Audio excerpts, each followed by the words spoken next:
tailor. She sewed my new blue jeans.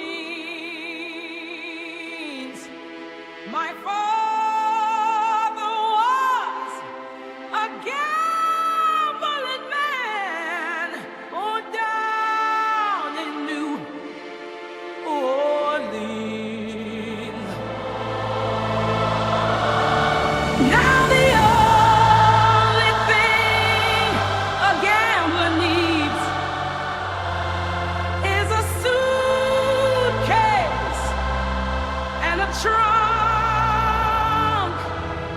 And the only time he's satisfied is when he's on a drug.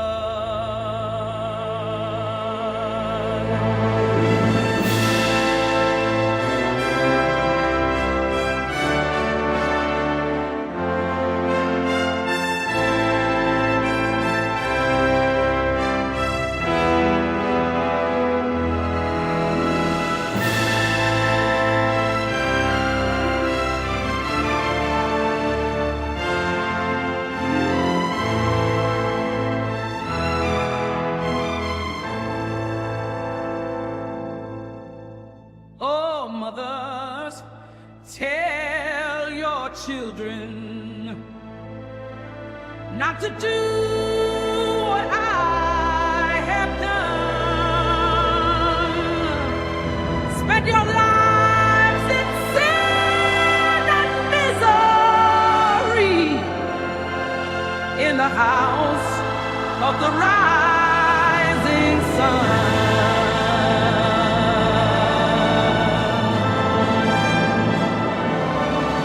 Well, I got one foot on the platform, the other foot on the trail.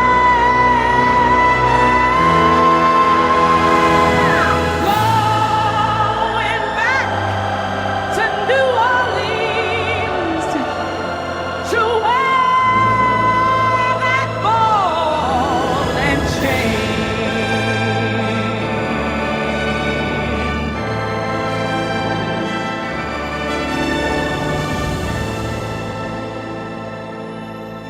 Well, there is a house in New Orleans they call the Rising Sun, and it's been the ruin of many a poor boy.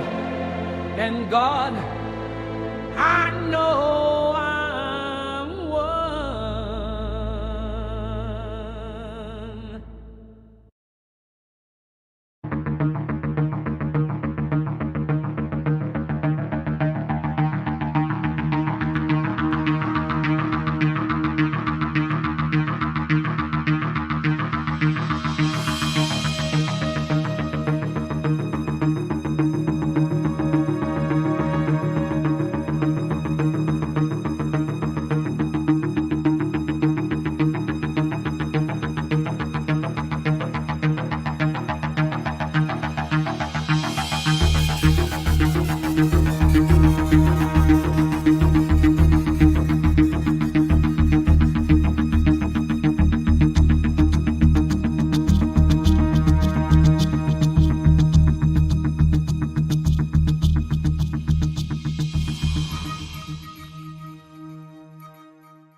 Greetings and welcome to GatherVerse Summit XREvolve Day 2. Yesterday we had an extraordinary Day 1. We certainly encourage everyone that did not have the opportunity to visit with us yesterday to go and take a look at what was expressed. Expressions, insights, and revelations already submitted to the Annals of Time itself. And yet here we are, with another given day to be able to share, explore, and to discover. We're certainly happy to have everyone with us at GatherVerse.live that's giving a piece of their time to be able to share in global community as we arrive here once again. A very special shout out to all of those that are joining us on the various restreams and streams of the different social platforms that we're streaming to, and those that are publicly broadcasting in their different locations. We're grateful and thankful that you continue to stay with us for this 22nd GatherVerse Summit. I remember sitting in 2019 at Augmented World Expo, AWE, a man by the name of Tim Merrill of DigiCapital. He was going over a number of different graphs and data charts of trajectories and future trajectories of what to expect when it came to the XR ecosystem. And one of the things that he said, and this was prior to the pandemic, which was the most significant data point that I've ever seen to this day when it comes to technology. Of all the different facts and figures and all the different metrics and all the things that Tim presents, he said the most important thing that you should know and that we need to know when it comes to data, when it comes to understanding our trajectories for the future, it's not cap tables, it's not financial structures, it's not any of that. But it was collaboration. The most important metric that we have today that we need to focus on forward is collaboration. Why do I say this? It's because we've arrived to a new dawn and a new era, not just with artificial general intelligence on the horizon and AGI or simple AI of what we're dealing with today, or these large language foundational models and small models and generative models, diffusion models, multimodality models, future forward JEPA models that are on their way. It's not that. Is that when you look at the XR so-called industry, and I say it like that for a reason, which we'll touch on, we've arrived to an intersection. We've been developing and building and making and hacking and coding and exploring when it comes to HMDs, head-mounted displays and different glasses and different virtual reality headsets. And we've seen so many different platforms come and go. We've seen billions of dollars poured and invested into this industry. Yet we see nothing like we're seeing the adoption of what we saw when generative pre-trained transformers came to market a little over a year ago in the capacity at which they have. What does that mean? What does that say? Well, one of the things that it says is that if we listen to the global consumer ecosystem, for those that do have the opportunity to even buy and access these headsets, they'll tell us how they want to be sold. And what they told us is that while we see the headsets that are on market that most of the world still can't buy to this day because they just don't have access, or simply even people here in the United States or in the West and elsewhere, they can't even afford the cost of these headsets. What they've said is that if even all of us had these headsets, the most important thing that's lacking is the experience and the cultural contribution of content. In other words, there's not enough experience. There's not enough more for why we would even wear these headsets and for what purpose and to what end. Now, with the great consideration that the greatest development of technology in the past 30 to 40 years undoubtedly has been the power and the capability to communicate, we must realize that the era that we're headed into in XR, not separate from AI, we settled those matters yesterday. The artificial intelligence is an extension of human intelligentsia. The creativity and art and science and applied science that we see rendered in product form is also an extension of human intelligentsia and inspired by nature and so much more. With the great consideration that where we're now at when it comes to XR, it's not an industry where it's done when it comes to buy, sell, and trade ecosystems. The true essence of XR is ecosystems of interaction and communication. The true essence of XR and where we are at today is discovery. To take in consideration that all that's been invested with platforms like Meta and HP, HTC, Magically, with all the billions of dollars that continues to be invested, many of them will tell you themselves that where they find themselves at is the point of discovery. When it comes to perceptual sciences, to understand the human factor fidelity, environmental fidelity, contextual fidelity, cognitive fidelity, to understand the relatability of what it means to be immersed in hyper-realistic immersive simulations, what that means when it comes to cognitive and ambient sensory, and more. But what it means for sustaining humanity and how that's added into the collective of natural resources and things that matter so much in the medical theater and scientific breakthroughs. Storytelling. And here's the reality, that if we continue to look at the XR ecosystem as an industry, then we've already failed. But the XR ecosystem is not complete until everyone has the opportunity in the whole entire world, transmetropolitan, transcontinental, to contribute, to develop, to make and express, and to be able to have their reality extended. Because if we're going to extend reality, then we must bring reality with it.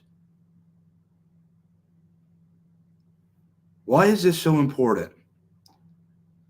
Because artificial intelligence, this isn't a product that we're no longer dealing with. Take the ChatGPTs, the Geminis, the Claude, Anthropics, the Mistral, take all of that and throw that out the window for a moment. What we're really dealing with is applied sciences. And right now in the ecohabitat, there's 270 different technologies that abide therein.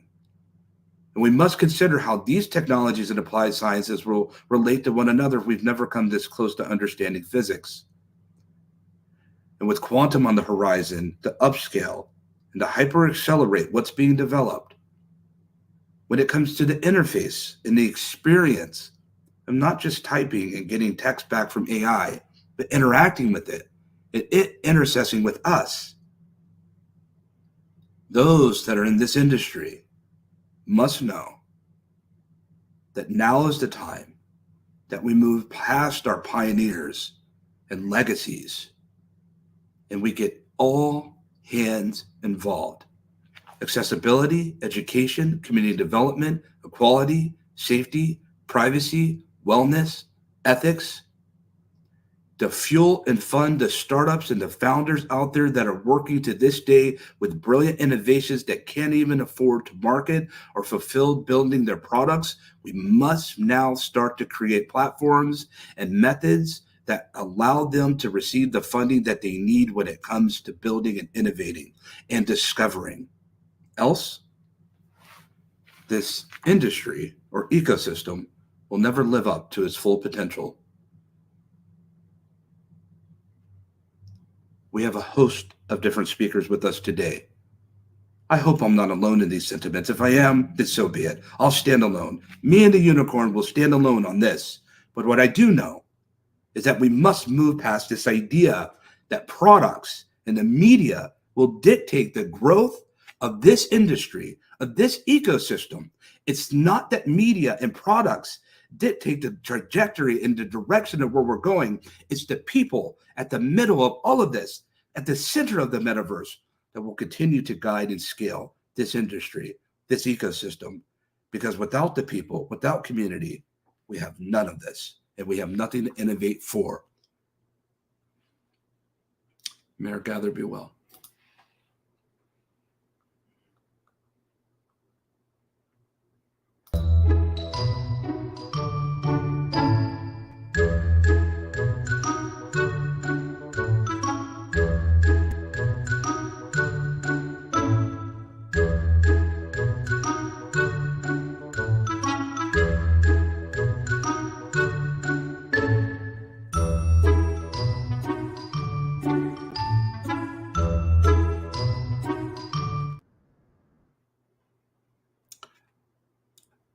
Elena, we're so happy to have you with us to join us today here at GatherVerse, our XREvolve community, our summit, with everyone that's with us, that's rallying with us. We're so happy to have a person that really works at this intersection of what we talk about of humanity first standards and at the intersection of innovation in our EU ecosystem. How are you today? I'm very well, and thank you so much for having me and for the introduction. I just wanted to tell you that no, you're not alone with the unicorn eyes and wholeheartedly with what you just said. So I'm very happy to be here. Thank you very much. You're very kind to be able to express this and share this. I'm happy to be with you, and as is the whole entire global GatherVerse ecosystem that's with us from all over the place, and especially in our very dear Europe that we have, and people from Africa and the Oceania and across the three Americas and Asia and Southeast Asia and elsewhere. We're so happy to have everyone with us today. And Lena, let's, with a little bit of time that we have, what does collaboration mean at this intersection of innovation? Yes, I think that collaboration for me is the matching point between different point of views. And often when it comes to immersive technology, but not just immersive technology, many different industries, there are two main different point of views. One is from the policy sector, and the other is from the private sector. And collaboration usually is the point where we see that on one side, policymakers want to protect people, on the other side, the industry wants to empower the people with the products, but at the same time, there are always the people in this intersection. And so when we see that, we really find collaboration at that point. When we talk about collaboration and we talk about where we're at today, because when we talk about the expression of extended reality and immersive technologies, these sciences that we're dealing with and that we're building that have so many different layers that are involved. On one hand, we know that there's hardware, but that's powered by incredible and extraordinary technology.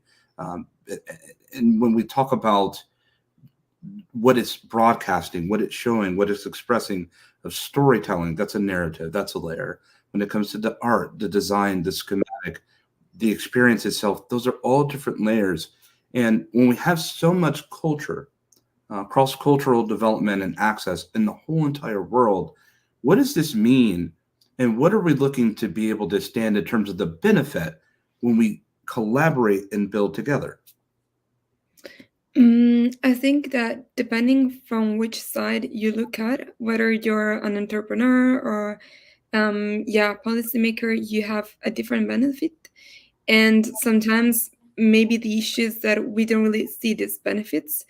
I think as an entrepreneur, the benefit is to find not just funding but also common standards for the development of in new innovations. So there are many entrepreneurs or in general inventors that have very good ideas, but sometimes these ideas don't get adopted or don't get to the stage of mass adoption because they're not standardized. And on the side of policymakers, there is a need to promote certain values. But this need is not incorporated into a need also for standards that derives from the private sector. So I think it's really pivotal to find this intersection where we have regulations that are both objective, that set standards, and at the same time also include values and look at the people in a way that they take into account human rights, which are very much generalizable. Does it seem, and tell me if this makes sense. Mm-hmm. You're the expert in the room. If we're talking about adopting and subscribing to standards when it comes to big tech, many of these platforms are in the $1 trillion category now, or soon will be. I've come to appreciate and to find out that many of these platforms, they could care less about standards and policy. Meta just let go of 60% of its policy. and a significant majority of its communications. Microsoft, too, let go a significant amount of policy when it comes to what they do. And those are two companies that I actually like and work with. But for the sake of being transparent and keeping it real, these are facts. And so my question is that if it's already difficult to be able to help influence or even inspire these major companies that some would even say that are too big to fail, which I don't necessarily agree with, when it comes to the startup level, is it more best to spend our energy inspiring and demonstrating on the startup level why it's important to be able to manifest or to be able to adopt these standards that are so keen towards overall success in human sustainability when it comes to outcomes? I mean, certainly, startups are the future. So it's really important to work with them, as well as there some companies that we see rising now might be very well shaping the digital economy of tomorrow and might become very big corporations tomorrow. But at the same time, I don't think that standards are just set solely by the public sector alone or the private sector alone. We had examples in the past where perhaps standards might have been sort of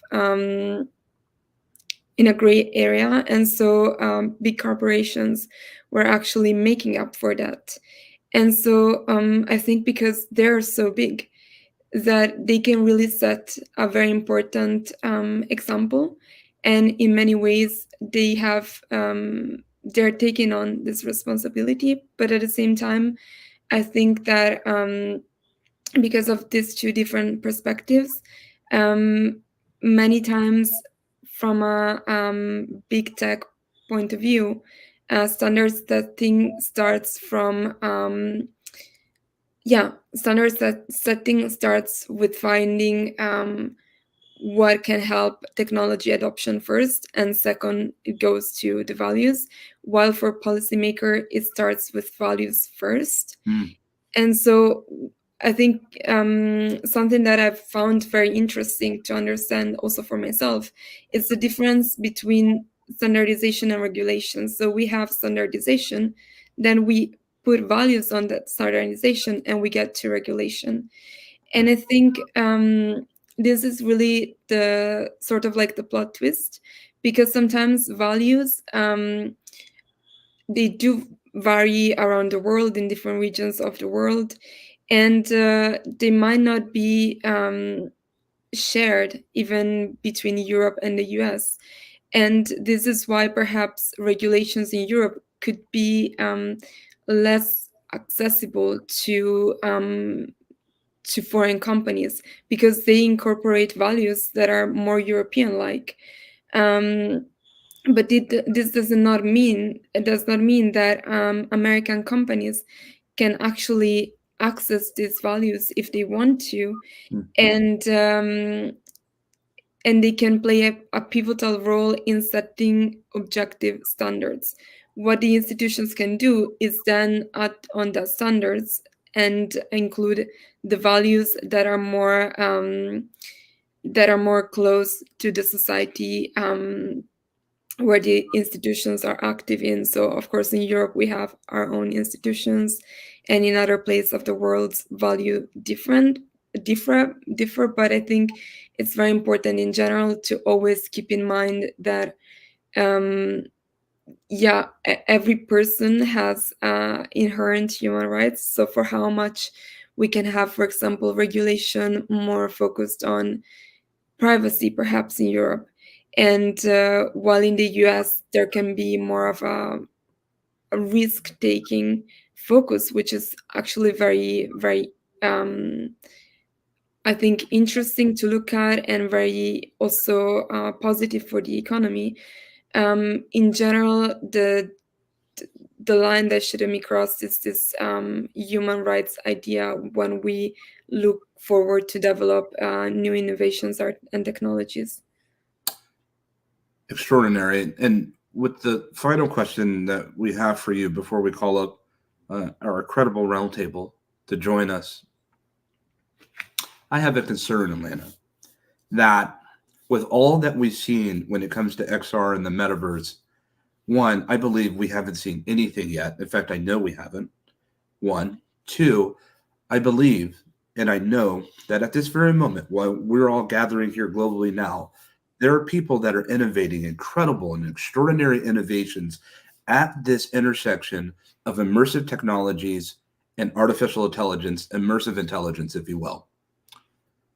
Are we prepared for what's about to be demonstrated and presented when it comes to these two powerful sciences coming together and available for public consumption? Are we prepared for this? I mean, I tend to be very optimistic, so I think it's always very positive that we're developing new ideas. Maybe what I'm not sure we're completely prepared about is the understanding of how these different innovations will play with each other. Because I think, for example, right now we focus a lot on artificial intelligence. I mean, there are a lot of people that are very much knowledgeable about immersive technology, but it's a discussion that's a bit niche and a bit separate at the moment.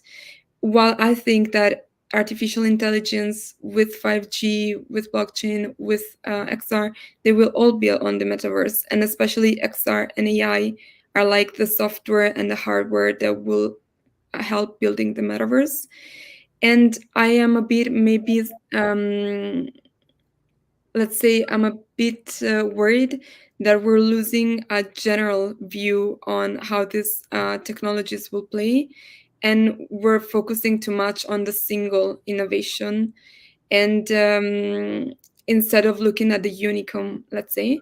And I think we will be better prepared if we have a more macro approach rather than micro approach. I wholeheartedly agree with what you just expressed.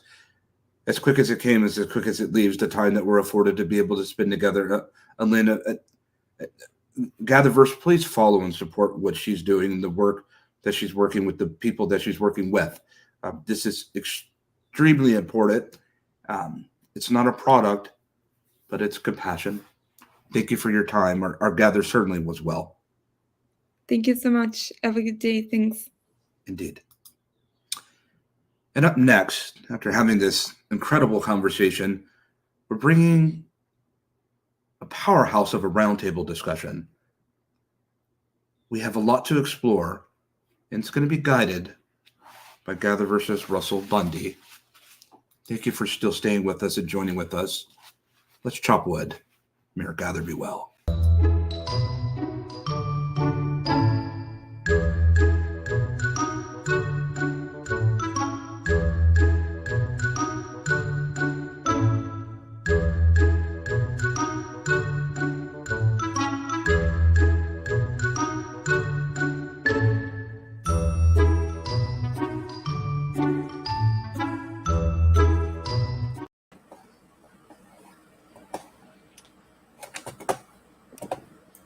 Hello. I've just frozen. Now I am back. There we go.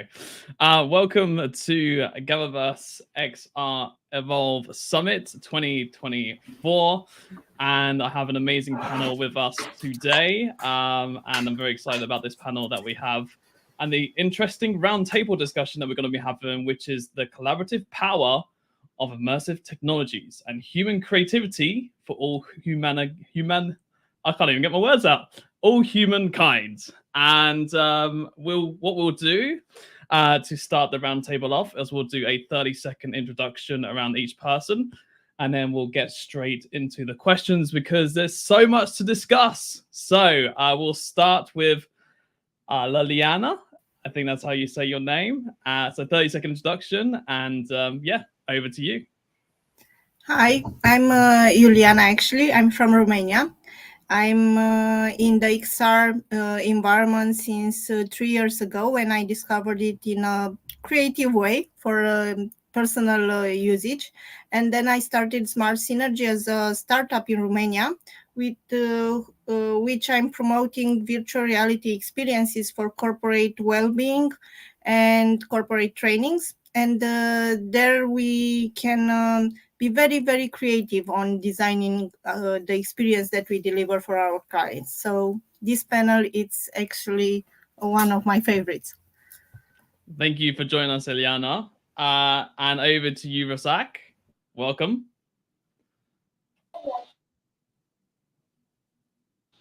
Hi everyone, hi, I'm Razak, and I'm really excited to be here today. I'm an extended reality developer with over 3 years experience. I've been in this space, exploring augmented reality, virtual reality, and definitely AI. It's really nice to be here today. Thank you for joining us, Razak. Ruslan, welcome. Hello everyone. Really happy to be here. My name is Ruslan. I'm from Ukraine, Kiev. I think you heard about this country a bit on the news. So I'm an AR, VR, XR expert. I've been involved in multiple projects cooperating with different brands, different development, different virtual worlds. We have created multiple exhibitions. We were involved in art. We are operating with different collectors to digitalize this art and various different approach of virtual realms. I'm really happy to be here and thank you for this opportunity. Thank you for joining us, Ruslan. Raphael, welcome. Yo, hi Russell, hi everyone. I'm happy to be here. I am CEO of GatherVerse Technology and founder. I've been in this space for a while now. And what we try to do here in Nigeria is currently raise the awareness of extended reality across board and to try to get a lot of young people into the space. That's for one. And secondly, we're also working with various corporate and private institutions to go into virtual tourism. As a matter of fact, one of the places that we're focused on in Nigeria is in northern Nigeria that seem to have a lot of historical, um, arsenal. But then they're plagued with insecurity. And so one of the things that we're trying to do to increase tourist appetite is to introduce virtual tourism to see how we can bring that sector back into space. And we're also a lot focused on virtual XR labs, for education to help schools, expand learning and all of that. Hopefully, in the course and event of this program, this session, we'll have a deep dive and we can hear and learn more about it. Yes, no worries. Well, we've got loads of questions coming up for you, Raphael, so no worries. And last but not least, Devin, welcome to the panel. Thank you for having me. Hello, everybody. My name is Devin. XR developer and educator. Been educating children from mid-range, middle school to high school on how to create XR experiences, activated XR experiences, and NFTs. Many companies in America and in Europe, and I wanted to keep it short and sweet. Thank you very much, Devin. And I'm going to keep it short and sweet too. So I am the Director of Partnerships or Partnerships Director at GatherVerse. And also I have my own company called Madbob, which I'm the CEO of, which we help women creators basically around the world to, take advantage of the blockchain technology and get involved in the latest technology. And we have an entire platform which we help women creators on. So that's it for me. Right, let's get straight into the questions. So question number one, which is, how can immersive technologies amplify human creativity in unexpected ways? Very, very interesting question. And Devin, I see you nodding your head down there. So Devin, let's bring you on this first. No problem. And well, I know immersive technologies, especially in my personal experience when working with kids, they have everything at their disposal. They have their phones, they have TikTok, they have Instagram, Snapchat, and they've experienced, filters. They're in the age of filters. They've grew up with them. So nothing necessarily surprises them anymore. But as far as them having that experience with the filters in their phones, they're more adept to creating experiences. A lot of the kids I work with, what I teach, and I ask them to create their own experiences, like the experiences that they can think of in the UI, UX interaction is next level because they've been using this tool all their lives. I can personally say I can think of a great experience for the desktop because that was my era. That was my era. I'm used to, being on the computer. I know how stuff reacts and interacts with certain things on the desktop and mobile as well, but they've literally grown up with these type of things. So it's been amazing to watch them kind of create and really hone their own way to interact with things and just make it really come to life in a way. No, I completely agree with you. And sorry, my microphone's there. I completely agree with you. And I think sort of the younger generations, they're definitely in the social media world, the social media age, and you've got a lot of AR filters going on with fashion and all different music industries, entertainment industries, stuff like that, where they're using all these different filters on social media. Like you said, it's just their everyday thing. They don't know any difference. They don't know what, like, for example, a USB stick is, right? Or they don't even know what a simple mouse thing is, right? Or sometimes. So there's different examples which they don't understand because they grew up with just phones and technology and tablets and everything. And I definitely think like the immersive technologies can definitely amplify the human creativity even further. Especially incorporated AI, and I definitely think that it's going to be done at another level. Ileana, we'll bring you into this conversation as well. What are your thoughts on this question? I think that actually immersive technologies as virtual reality and augmented reality first open up new adventures for creative expression by enabling users to experience and somehow manipulate digital content in three-dimensional space. So this is from the inside on how to be creative in the virtual world or in the augmented world. But we can also be creative. This enhances somehow our creativity also in the external, actually in the current world, in the real reality, because it helps us or challenges our brain to create new environments or to create new scenarios where we can use virtual reality. And I get into this area by somehow a personal experience, but also in a context where a client of mine who was recruiting women to care for the elders in Germany, I had somehow the idea to augment his business with virtual reality, and we trained 5 women from his team on how to use virtual reality with elder care, and they actually offered a better experience to the elders who had mobility issues or who couldn't go travel or who couldn't go do anything else than stay in their home. We gave them new experiences, and we challenged them to go snowboarding, snorkeling, or scuba diving, or we challenged them to travel to Dubai that they never saw that city and they wanted so much in their life, but now they are immobilized on the bed and they cannot walk anymore. And this for them was a very nice experience because the feedback was very positive from their side, but also from their family side, because that grumpiness of when you are old, that grumpiness somehow dissolved with these experiences. And also using virtual reality for well-being, for meditation. We are delivering solutions in corporations to use virtual reality for meditation for the employees. Many employees are so stressed from their day-by-day tasks, and they need to disconnect, but it's very hard to disconnect because everybody around you is stressed. And if you put a headset on your eyes and you start put also headphones and you start going to a meditation program in virtual reality, you will feel disconnected from everything that happens to around you.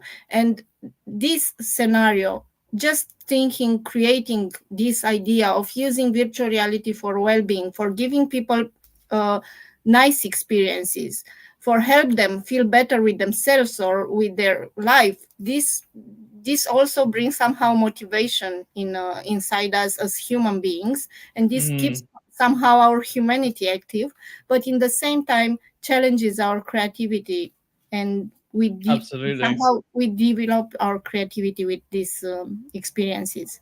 No, I love that. I love the it's a whole new way in being creative and creating this new immersive world to be able to meditate in and to have well-being experiences. And I love that. I didn't realize that there was something like that out there. So it's amazing to see that, that sort of thing is happening, because I actually meditate every day personally myself, even without the immersive world. So if I had the immersive world to go into as well, that would be even cooler, like from my own personal perspective. I recommend it. Thank you very much for sharing that, Ileana. Absolutely, I love that. Which leads us on to the next question, which is, what collaborative projects could emerge from the intersection of immersive tech and global art? Now, there's two art experts right here. Well, I'm sure everyone's an art expert here, actually, but Ruslan, we'll bring you onto this, and then Raphael will go over to you as well after. So, Ruslan, do you want to start us off? Absolutely. Thank you for this wonderful question, because we live right now really in a wonderful world where we are blending this shift between real world and virtual technologies. We try to bring the art to everyone and everywhere. So basically in this you can be in any kind of museum and experience any kind of art just where you are. And that's the crucial importance to bring it and to do it right and give this atmosphere, give this feel which artists have put it in his artwork. And this unimaginable atmosphere could be bring to everyone to experience it. We really were art world a bit struggle when we met a pandemic, when people were all closed, and really this, let's say, like, bringing this art to everyone where he is was a crucial thing to generalize art, to give it a more social experience, to give people like all over the world ability to present themselves. We created more than 100 exhibitions and we really enjoyed the artwork all around the world. So by immersive technology, you can bring this art to an unimaginable level, the level which physics is defined, where we can do whatever our imagination allows us, and we do not have these boundaries on a creativity, how we create it and how we deliver it. So it can be sound, it can be generated AI textures, it could be generated even the whole virtual world for specifically for a person. And really this gives us a new opportunity for everyone to be more social and collaborative. So by working with different collections, we can put a lot of this experience and create those virtual museums, which could be accessed by everyone. And this is have immensely impact on education and ability for our children to experience art, not only in physical terms, by experience it in where are they located, in their room, with their headsets, or any kind of our devices, to see it one-to-one scale and to see it with no limitations to effort to create it. So I think we are just in the beginning of this great road, and a lot of things will appear further.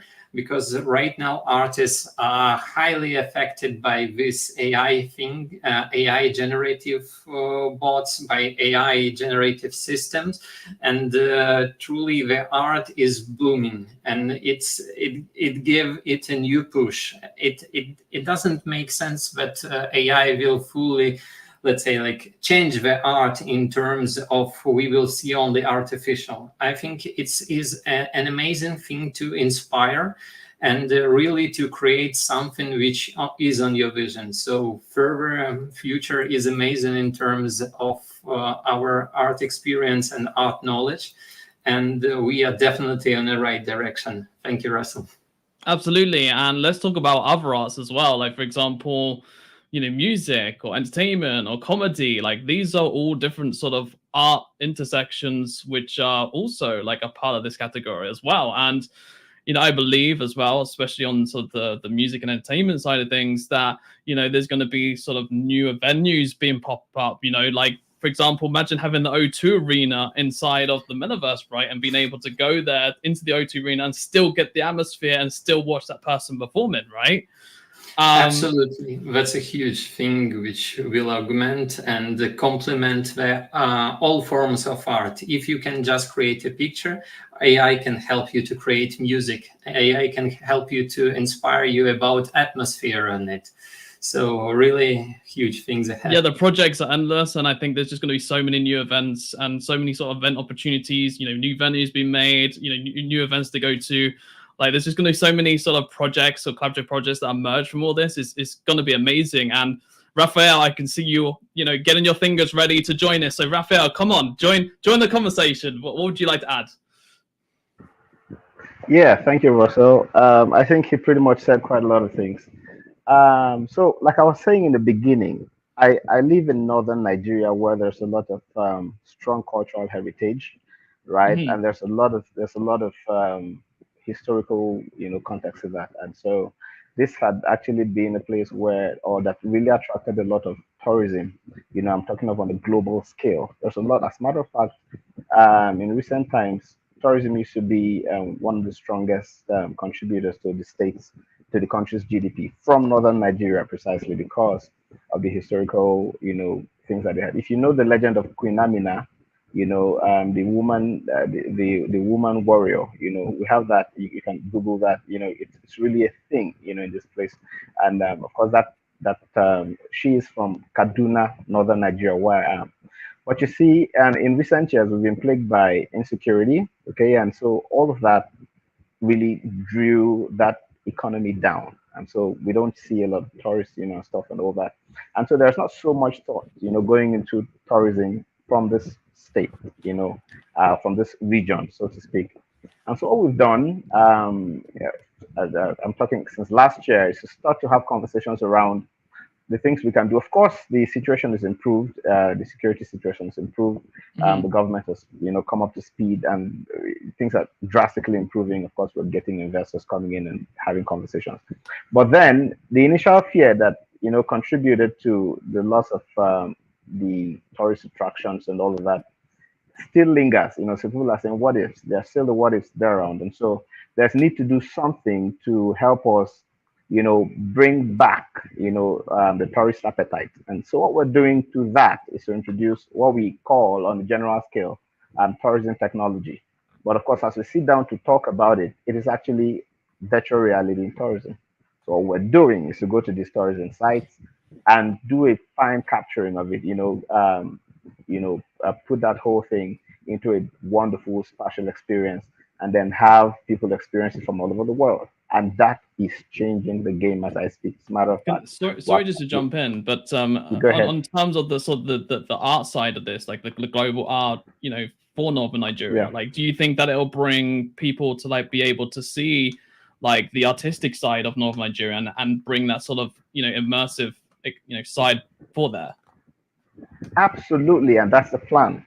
Because of course, when you talk about tourism, it's on a global scale. You're not trying to, you're not trying to do the tourism business for the people who are within. It is for you that is within, but then it is to the people who are outside the country, it's to the foreigners to come in and enjoy what's there. But then, in terms of their appetite, we're looking at it's down as we speak, but we're already seeing an improvement, in tourist appetite as they start to interact virtually in this environment. Oh wow, this is possible. Oh, this is here. Oh, the next time I'm in Nigeria, I'm going to visit it. Oh, the next time I'm here, I'm going to do this. And so we're putting things in place, and the government, are supporting to do that. That's on a project level. But then I'd also like to add that on a very individual and personal level, before the COVID, I used to belong to a group of friends. We call ourselves the Adventurers. We do a lot of traveling. We visit a lot of sites. If there are new sites or new place that pops up somewhere, we come together and we visit. We're quite busy people, but then we try to make time to enjoy ourselves.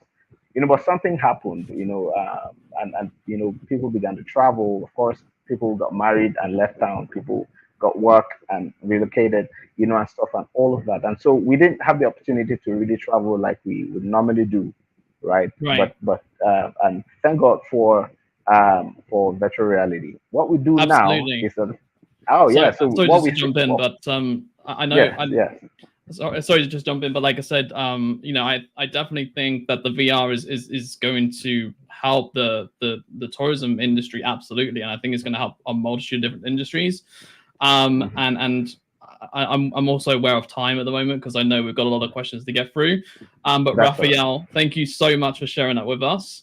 But we've got to jump on to the next question. That's why I had to jump in because I'm just like, we're on time. So thank you so much, Raphael, for sharing that. And Devin, we will get to you with the next question as well. You can jump in on that and then give like 30 seconds of what he was going to say on this topic. So on to the next question, which is, how might immersive technologies redefine the workspace and creative professionals?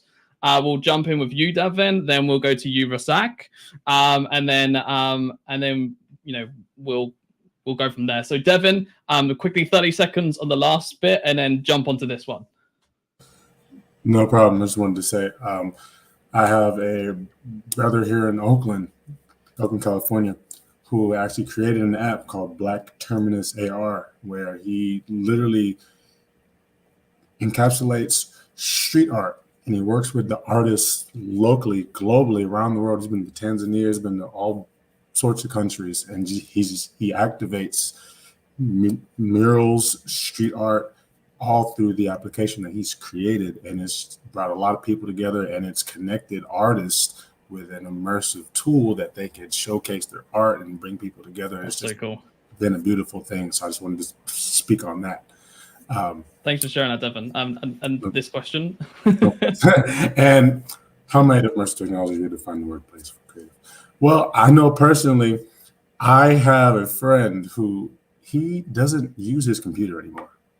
He uses his Meta Vision Pro for everything. He doesn't have, he still has his cell phone, but he mainly does all his stuff, all of his 3D modeling, all of his work, all of his conference calls. He does them all in the Meta Vision Pro. Wow. And I've witnessed this personally, and it's kind of scary. Like, he's literally living in the future. That is a crazy. Yeah, I mean, I love it though. I like the fact that we're moving that way, and that people are going to be having their meetings, on VR headsets rather than be on the Zoom call, right? Which is going to be, give even more immersive experiences. And I love that, Devin. And yeah, honestly, I think that's great to see. Rasak, over to you as well. What are you seeing from your side of things? Are you seeing a lot of immersive technologies redefine sort of the workspace for creative professionals? So basically, here in Nigeria, there's all this kind of traffic everywhere where people just have to stay at home because of many other things, right? So I feel but personally, I've explored using virtual realities for many of my meetings, trying to create this type of, actually, I've designed a lot of space in the metaverse that you can definitely have this kind of meetings, very conducive, immersive environment. So this has actually, take me far away from the traffic. I don't need to go outside to, or go down to the office space, to have these meetings, when I can just put on my, is it Vision Pro? Is it the Meta headset? I have this kind of immersive stuff. And also, actually there was this project I was working on, and it actually has to do with inviting different collaborators, different tech collaborators, you know, and I had to Okay. I had to have a meeting with them. You know, what we just had to do was, you know, create this 3D model on Blender. Then we had to just input it on one of the available software that can host this immersive interaction, and you know, it actually ended well. Even we're actually having another exhibition coming by July, you know, that is actually happening, and you know, people can definitely, you know, still try and explore themselves, see how this actually works, you know, instead of going to the Wow. office many times. And so it's actually a cool experience. Absolutely, yeah. I mean, I remember when I tried my first time trying to create something inside the metaverse. Like this was a couple of years ago when Meta came out, and yeah, I just it made me feel sick. But I did get to make, you know, sort of the building and build up. It was actually in crypto voxels, so or they're called voxels now. But yeah, very very interesting, and thank you for sharing that, Razak. Just it's so cool, like the different sort of immersive ways that you can do things now. And that's not including AI, by the way, as well. So, and now on to the next question, which is, in what ways can immersive tech foster new forms of cultural expression? Raphael, we'll bring you on this, and then Ileana, we'll go over to you after. Okay, in terms of cultural expression, it's interesting because, like I said, in this part of the world, we're really cultural people, right? And I think that one of the things that it does basically is that it helps bring everybody into one place, you know. And in terms of storytelling, because you can't cultural when you talk of the cultural, you know, heritage type stuff, where it's basically storytelling, right? And so in Oh, Raphael, you're broken up. Okay, Ileana, over to you. Do you want to jump on this? Okay, so I think immersive technologies can enable new forms of cultural expression by blending physical with digital realities. Boom. For example, the cultural heritage sites can be augmented with digital layers of historical narratives and interactive elements, offering visitors a deeper and more engaging understanding. Also, digital storytelling can evolve with interactive narratives that allows users to explore different cultural stories in a somehow non-linear fashion. Also, I remember now that I applied for a project, for a funding, for a project where we wanted to introduce a concert, a symphonic orchestra concert into virtual reality, actually to stream it into virtual reality, and share this experience to elders and people with disabilities. This is That's a new amazing. way where you can also foster new forms of cultural expression, because the ones who were used to just sing on the stage using their instruments, their musical instruments, they now know that they can arrive also in the face of those who cannot join their concert because they have some disabilities. And this is another way where we can combine the humanity side with the technology and creativity. And this is, I think, a very good blending. And also in dance and theater, we can incorporate AR elements that can interact with performers and create dynamic and somehow evolving the performances that engage audience in novel ways. Absolutely, and I think there's just so many forms that can be done, right? I mean, how you're saying, you know, very good sort of examples, and you know, I definitely think that there's, you know, even other examples, like for example, you know, you could even bring London into there, right, and then have that cultural form of it, you know, or cultural expression, or even like the America side of things, and and bringing that into sort of the immersive world. So I definitely think there's so many different forms of cultural expression which can be done, that I think is amazing that you can get those sort of different experiences from around the world without even having to be there, like how you were saying earlier, Eliana, about traveling to different places and being able to go to those destinations in an instant. Which and Razak as well. Obviously Nigeria and what you guys are doing over there. I'm curious to hear sort of what new forms of cultural expression that you can share with us. Yeah, okay. So one interesting thing about this particular question is this is actually something we're working towards here, and it's something we've achieved already. So we've tried and create this kind of digital twin experience where you can actually have exactly what you're going to see, maybe probably going to an there's this kind of gathering that we are always trying to create within the environment.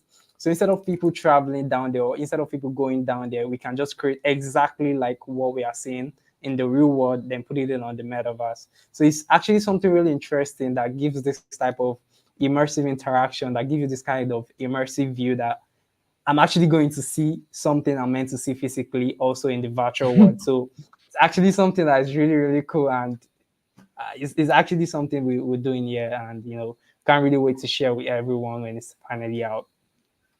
And absolutely, I would look forward to seeing that as well, because I want to, I would like to experience Nigeria. I've never been to Nigeria, so it'd be a great place to experience and visit, and even see what the difference is between being in the immersive world and also being in the physical world, and also like the AR and the mixed reality and all that sort of stuff. Seeing what that's like too, and I love that. And thank you very much for sharing that, Razak. Which leads me on to my next question, because I know we're running out of time, which is, in what ways can immersive tech... Oh, sorry. It just reloaded now.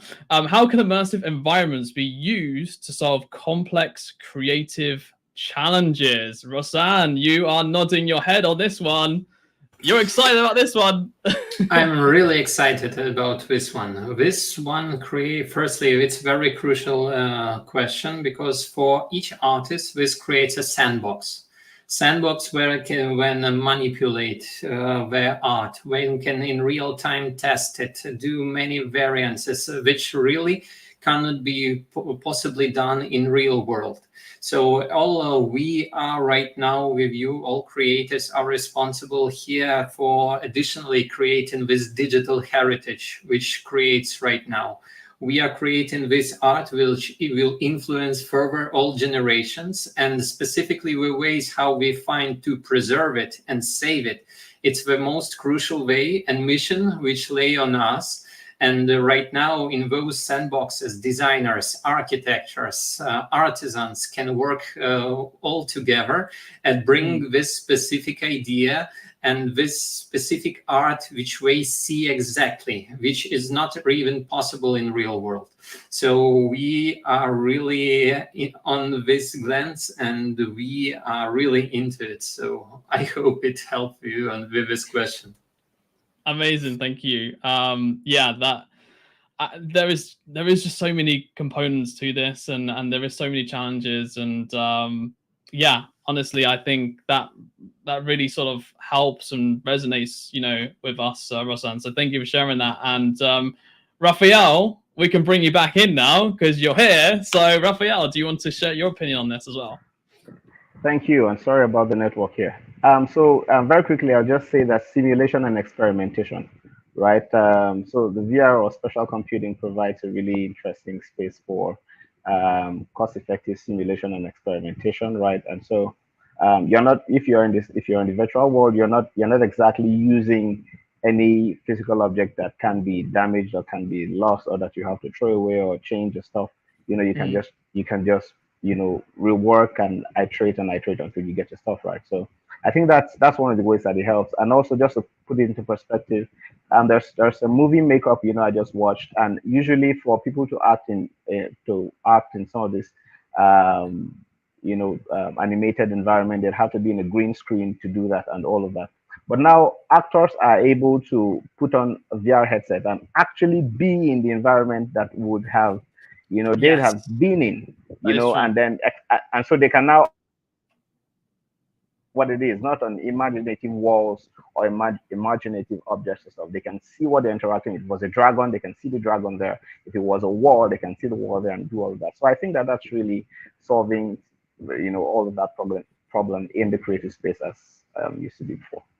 Absolutely. And yeah, no, like I've seen that sort of, sort of thing. And, when like, for example, a DJ is like performing and they got the headset on and they can see like the crowds, like, jumping up and down and stuff like that, that sort of immersive sort of experience is just, and them being able to experience that too, it's just so amazing. Which obviously allows, the sort of creator to kind of get involved with, what they're doing and how they're performing and how the crowd's reaction, etc. So anyway, next question, because I know we've only got like literally a few minutes. So which is, what is the potential of immersive technologies to democratize artistic creation? And Devin will bring you in on this. So what is the potential of immersive technologies to democratize artistic creation from your side, from your point of view? Well, from my point of view, the whole, phrase of democratize, I mean, art is so the opposite of it. Art is freedom of expression. Art is in many ways self-reflection, self-perspective in so many ways. So how the potential of immersive technologies being able to democratize it, it's already happened, and I think that's what's happening now with AI. Absolutely.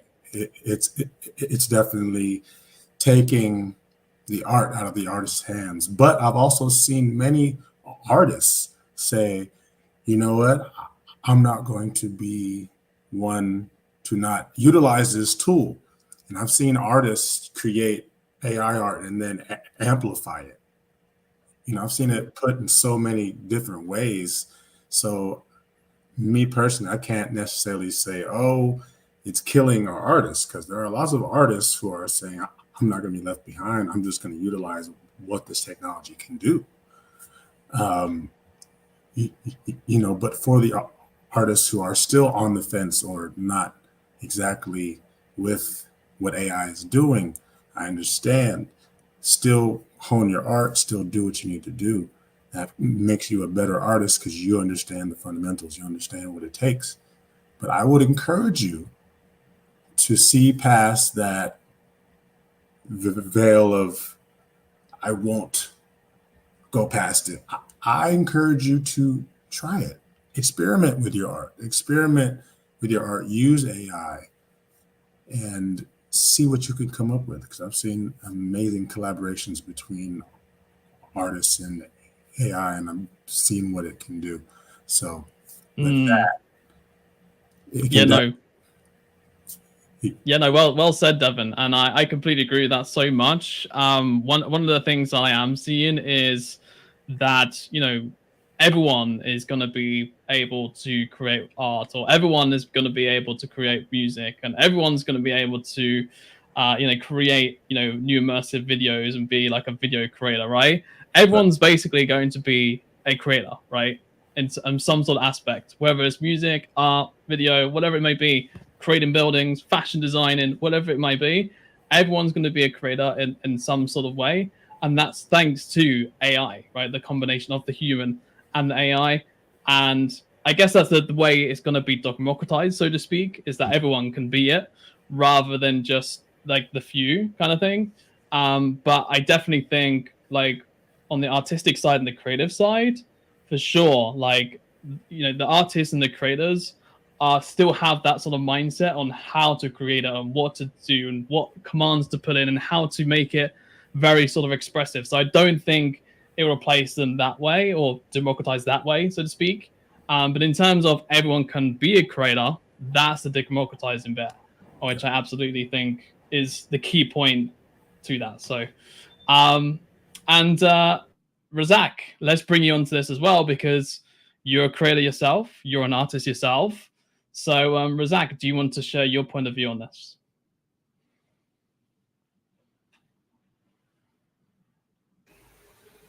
Okay, so basically, if we should actually look at it in this way of actually the potential for immersive technologies. So I want to believe like this technology actually have the ability to process access to tools and even resources that are previously available. Okay, let's just look at it this way. If you're trying to explore a diverse background of an individual, right, we can also look it into this way of trying to create this kind of expression or better. Oops, you have disconnected. Okay, next question, which is how might immersive tech help preserve and share traditional crafts and skills? Ruslan will bring you on this, and then Ileana will go over to you next.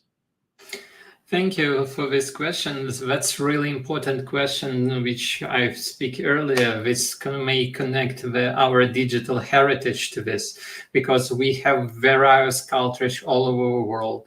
And we need to, let's say, like dive more deep into this and give ability and all the world to experience it, to visit it.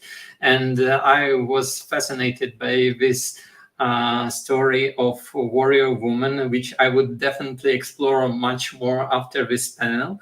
And again, this is one more opportunity for us to be more knowledgeable, more understandable, to see a lot of these cultures and experience them how we have never before. And this give us let's say like more interconnection and more understanding of each other, more see our roots and help people further to remember them, to see them, to experience them, and really to preserve them, because it's the most important.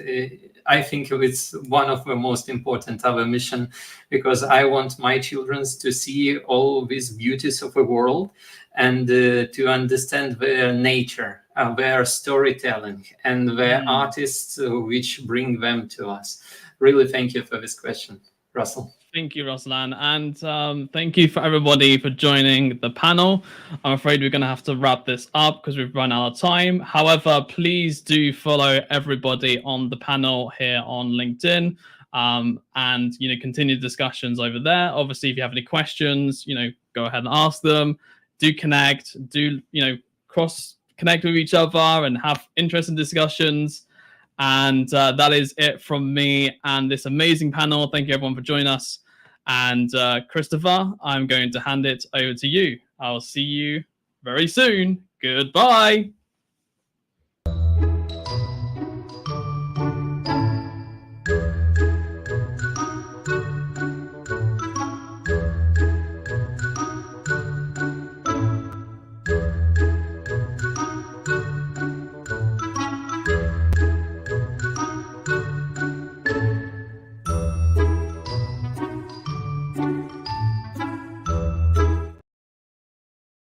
Welcome to the incredible world of AI-powered virtual environments. Today, we will be discussing how these technologies are not just shaping the future, but also making it a more equitable and ethical place.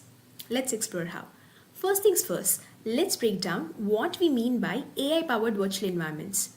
Imagine hyper-realistic digital worlds where cutting-edge AI algorithms collaborate with virtual or augmented reality. These environments can be anything from educational simulations that give immersive learning experiences to virtual workspaces that allow geographically dispersed teams to collaborate in real time. Even social platforms can be transformed. They can be transformed by facilitating connections between people who might never meet in the physical world due to language barriers or cultural differences. Pretty cool, right? These virtual spaces have the potential to be game changers for equality. They can dismantle physical barriers and create a world where everyone can participate. Imagine a student in a rural area attending a virtual lecture by a world-renowned professor, or a person with a social anxiety attending a virtual support group where they can feel comfortable sharing their experiences or traumas or ideas. These environments can level the playing field for education, employment opportunities, and social interactions. AI can also be used to translate languages in real time within these virtual spaces, facilitating cross cultural communication and understanding. Now, let's talk about how AI itself can be used to promote ethical standards within these environments. We can develop algorithms that identify and remove biases in areas like hiring practices or workspaces and or content moderation within social VR platforms. Imagine a virtual world where AI flags discriminatory language and redirects users towards respectful communication. The possibilities are exciting and endless. Of course, there are challenges. We need to ensure strong privacy protection for the vast amount of data collected in these environments. Regulations need to evolve alongside these rapidly developing technologies. And as these virtual worlds become more and more real, we face the question about online identity, permissions, and the potential for manipulation. That's why strong ethical guidelines and user education is very essential. But despite these challenges, the potential for positive impact is incredible. AI powered virtual environments can revolutionize education, healthcare, and even civic engagement. Imagine personalized therapy sessions conducted in a safe virtual environment tailored to address specific phobias or anxieties of anybody. Or picture virtual town halls where citizens from all walks of life can participate in discussions and decision making processes regardless of location. The possibilities are endless, limited only by our imagination and our commitment to ethical development. In essence, AI powered virtual environments are powerful tools for building a more equitable and ethical future. By harnessing the power of AI and virtual reality, we can create inclusive, diverse, and ethically driven spaces and empower individuals and communities. Let's keep exploring and innovating, but always remember the values of equality, diversity, and ethical responsibility. Thank you, everyone.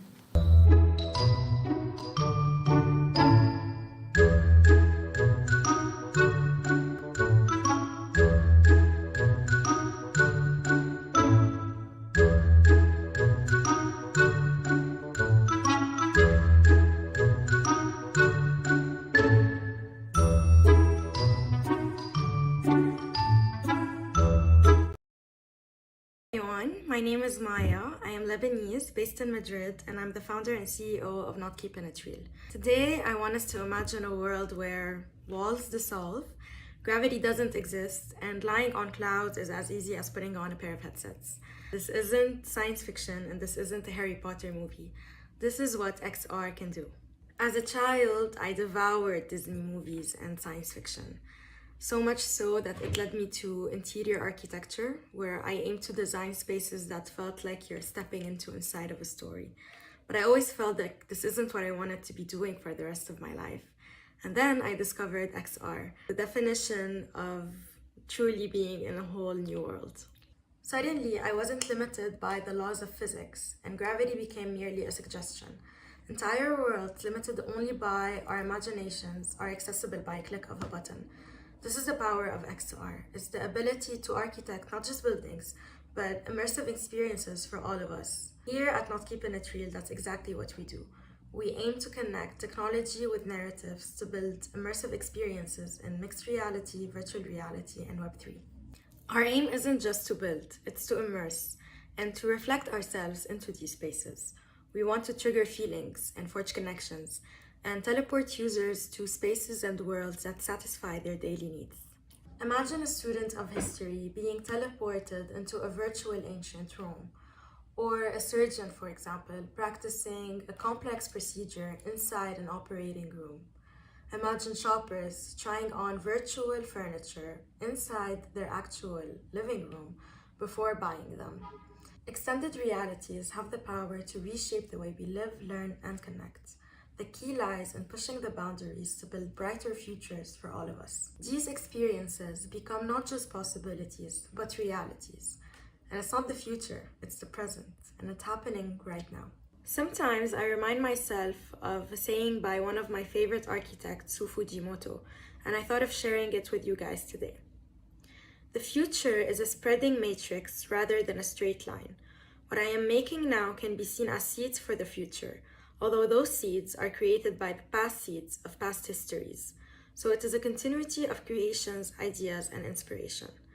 I think we should let XR be a tool to cultivate those seeds and to build upon the past, to create a future filled with connection, imagination, and endless possibilities.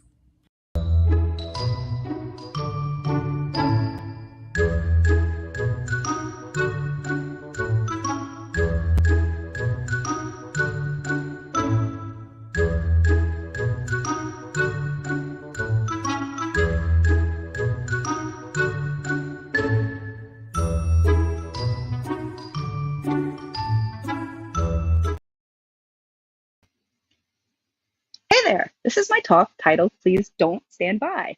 We'll be talking about getting you involved, working with diversity, equity, and inclusion organizations within the XR industry. I've worked in games for 20 years, 15 years with Women in Games International, and the past 8, I've moved my career into XR and VR. And when people come up and talk to me about DEI, it always seems like there's tons of sincere interest, but very little action. If you look at the developer satisfaction survey, we all agree that we want diversity in our workplaces, our industry, and in the content we're creating. So what's up with that gap? Well, today I'm going to try to get you more involved with these two theories that we'll discuss, bystander effect and the volunteer's dilemma, and then I'll talk about the call to action to break down barriers to get you more involved. A few years ago, I was a judge for Games for Change's VR category, and this particular application was so impactful and inspired this talk. So in Bystanding the Feingold Syndrome, the player experiences being transported back to the riverbank in Tel Aviv in 2009, where Jasmine Feingold, an Israeli rowing champion, has been capsized and trapped under her boat unconscious. You continue to stand on the riverbank with other witnesses as she's submerged for 5 minutes, and the tensions rise with each passing second. But nobody steps up to help her. I felt so helpless, and this was my introduction to the bystander effect. So what is it? This illustration is great. It shows you that it's basically ignoring an emergency because you think someone else is going to do it. And it's a psychological theory that has observed that the greater number of bystanders, the less likely any person is going to help with a person in distress. It's also known as the Katie Genovese syndrome. So is our industry suffering from bystander effect when it comes to DEI initiatives? The game theory volunteer's dilemma also talks about Katie Genovese. I have the bit.ly here if you want to watch the full video. But summarized, this is what Kitty's tragic tale is. In 1964, in New York City, she was walking home from a very late shift at 3 a.m. She was sexually abused and brutally murdered on the street. The incident occurred in front of an apartment building where 37 people witnessed the crime, but not one of them called the police. And that's just insane. Is there a rational explanation as to why people didn't act? That's what this game theory looks to explain. So I don't have time to go into it, but they broke down player 1 and 2. So just with 2 people, you assume that at least if one person calls, she'll be saved, right? So between 2 people, you have a 75% chance that someone's going to get her help. This is all due to the Nash equilibrium, and I don't have time to explain it today, but I do have a QR code here if you're interested, and it's very fascinating. But for the purposes today, let me just tell you that the math does check out. If only one bystander's help is needed for good, and then the other bystanders are less likely to help because they can ride free on the efforts of other bystanders. But why does this happen? We have fear, we have lack of skills or perceived lack of skills, a time issue, or people just assume that someone better than them will step up to do it. Are these good reasons? I don't think so. If you're worried that you won't fit in or any other issues, I want you to combat your fear. If you're worried that you have a lack of skills, I want to let you know this is a great way to build skills, and it takes all different types of personalities. So reach out and find out what they need. If it's a time issue, I think that you'll find that your companies will support you and that you'll also benefit from this in your career. So it's a good time investment. Or people think that somebody better will do it. I will say the DEI budgets and personnel have been slashed in the last 2 years. So rather than asking what difference can I make, the better question is what harm will be done if you do nothing? So in summary, I want you to confront your fears, embrace areas of growth, and fight your excuses to get involved. All you need to do is find the right group. And as you can see here, we have so many. Once you find that group, they'll help you find out where to start and how to help. If you're worried about finding the right level of commitment, please pause on this chart and you can tell if you have a small time, you're an introvert, or if you want to do it often or only once, there's an option for you. So remember, you are what you do, not what you'll say you'll do. Please stay in touch and have a great day.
And we are live. We are live. Welcome back, everyone, to GatherVerse XREvolve Summit Day 2.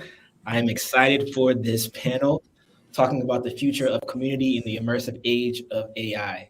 My panelists, how are you doing today? Exceptional. Thank you. Yes, Russell. So glad to have you join us. Lovely to have you here. This is going to be a great conversation. I'm really excited for it. Let's just start with some intros. Let's go around and kind of share who you are and what you're working on, and then we'll get into the questions we have for today. Shall I start? Or Russell, you want to start? Sure. And then, yeah. Okay. So my name is Russell. I'm Director of Partnerships at GatherVerse, where I do all the partnerships at GatherVerse, pretty much. And I also have my own company called Mabob, which I am CEO of.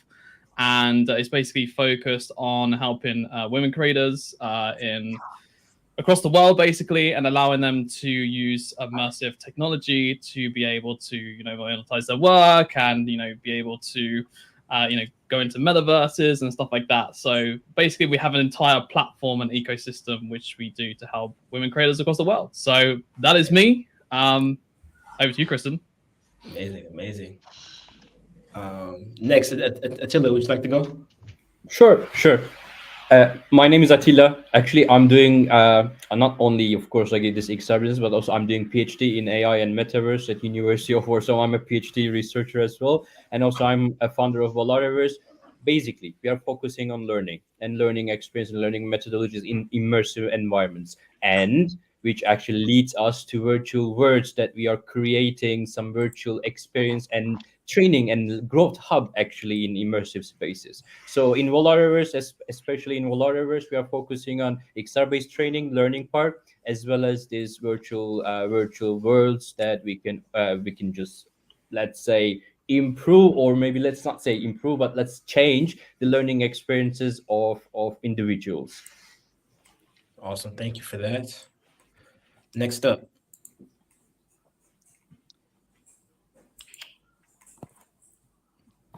Who wants to go next? Should I go next? Sure. Yes. Sure. I'm Helen Lundstrom Irwin, and I was just trying to add my credentials underneath. I see you all did it, but it's okay. I'm an author. I'm a novelist, and I write historical novels. And one of my novels, Sour Milk in Sheep's Wool, is about a woman who has a cafe where she meets her women friends to fight for suffrage and women's rights at the turn of the 20th century. And this cafe is now on Engage, in the metaverse, on Engage. And I was very inspired by my character and her community and what she did with her women friends. So I'm really doing the same thing that she does in my book. And I have a community in a cafe in Lund. That's the place, the setting of the novel, Lund, Sweden. And the cafe is just the way I imagined how it looked in my novel, and it is set in 1918, which is very significant because in 1918 Sweden had its first nationally organized suffrage march. So there are some banners and other details inside the cafe that shows that history. So yeah, that's what I do, and it's changed my life. Really, it's been amazing. And the communities, I can safely say that it's thriving. And I have events there every week and every month and for holidays and depending on the month. And we have discussions there, and it's fantastic. So good. I'm excited to dive deeper in and learn more about that, Helen, as we continue. Daniel, thank you for joining us. How are you, sir? Oh, I'm great. Thank you for having me.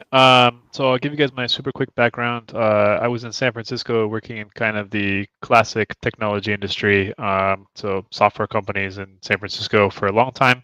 And then I kind of got bit by the XR bug, as I think any of us that are here have.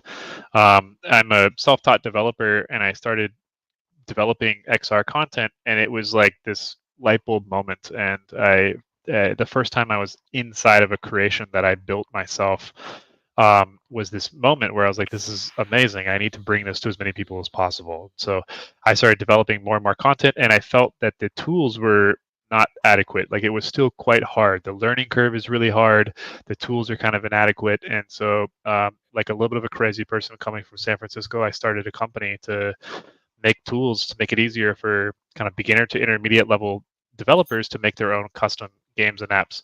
I really like all of the various platforms that are out there. Helen, you mentioned Engage, but there's also many others. VR Chat, Spatial.io had a moment there that maybe not so great anymore, but had a moment. Altspace was really popular for a while. I spent a lot of time in Altspace, and all these platforms are awesome, but they're not yours. So you're still building something inside somebody else's platform. And so that was my inspiration to build CyberHub is the company, and Foundry is the product we're working on as an SDK on Unity for people to kind of have everything that they have in those platforms, but it's something that they own and operate and control themselves.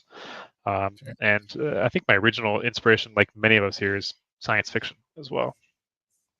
So cool. Awesome. Thank you for that, Daniel. And getting to our first question, I'm going to start with you, Helen. And the question is, how will AI redefine social connectivity in immersive environments? And as someone who who owns spaces in immersive environments, how can you see AI redefining social connectivity from your perspective? Well, I am really curious and have plans, hopefully in the future, where I can have my character Hannah inside my cafe who can answer questions about the history and also what the cafe is about. And also some other characters in my book that are fighting for reproductive justice, who will be kind of outside because it's controversial today too, but especially 100 years ago, it was even more controversial in a way. So if I could have characters outside walking around and kind of talking quietly about this movement and show history and how that really was, I think that would really, really help bring people together and understand how it was like in the past. And I also think it can help just with what I'm doing currently in the cafe. If there's somebody there that can answer questions and can explain that, yes, on Thursday, Helen has it's called fika. It means coffee hour in Swedish. She has fika, and it's a casual coffee hour. Come by, and that will bring more members in, more guests in. So definitely AI can be very beneficial to our community for sure. I haven't done that yet, but I know Engage just launched there. They have historical figures. I think Rosa Parks and Benjamin Franklin is there that you can go and ask questions. So it's really very interesting. Yeah, I love that, and I can see the vision there for your space, having someone there at all times to welcome people, no matter where they're coming from in the world or what time they arrive. They have someone there to welcome them and give them information. That's super cool. And now, Russell, heading over to you, but as someone who's just creating these immersive spaces for women, how do you see AI kind of revolutionizing the connectivity that's possible? Yeah, I mean, God, this is a big question. To be honest, I think AI will redefine everything, and what I mean by that is, AI will be able to communicate with everybody, right? It doesn't matter who you are or, where you are in the world or what you do, right? It'll be able to bring that sort of connectivity between each other a lot more closer because of the AI. And AI, you'll be able to communicate directly, right? As if they're like a human or just like another person you're speaking to, because they're going to be that so advanced and that socially sort of intelligent.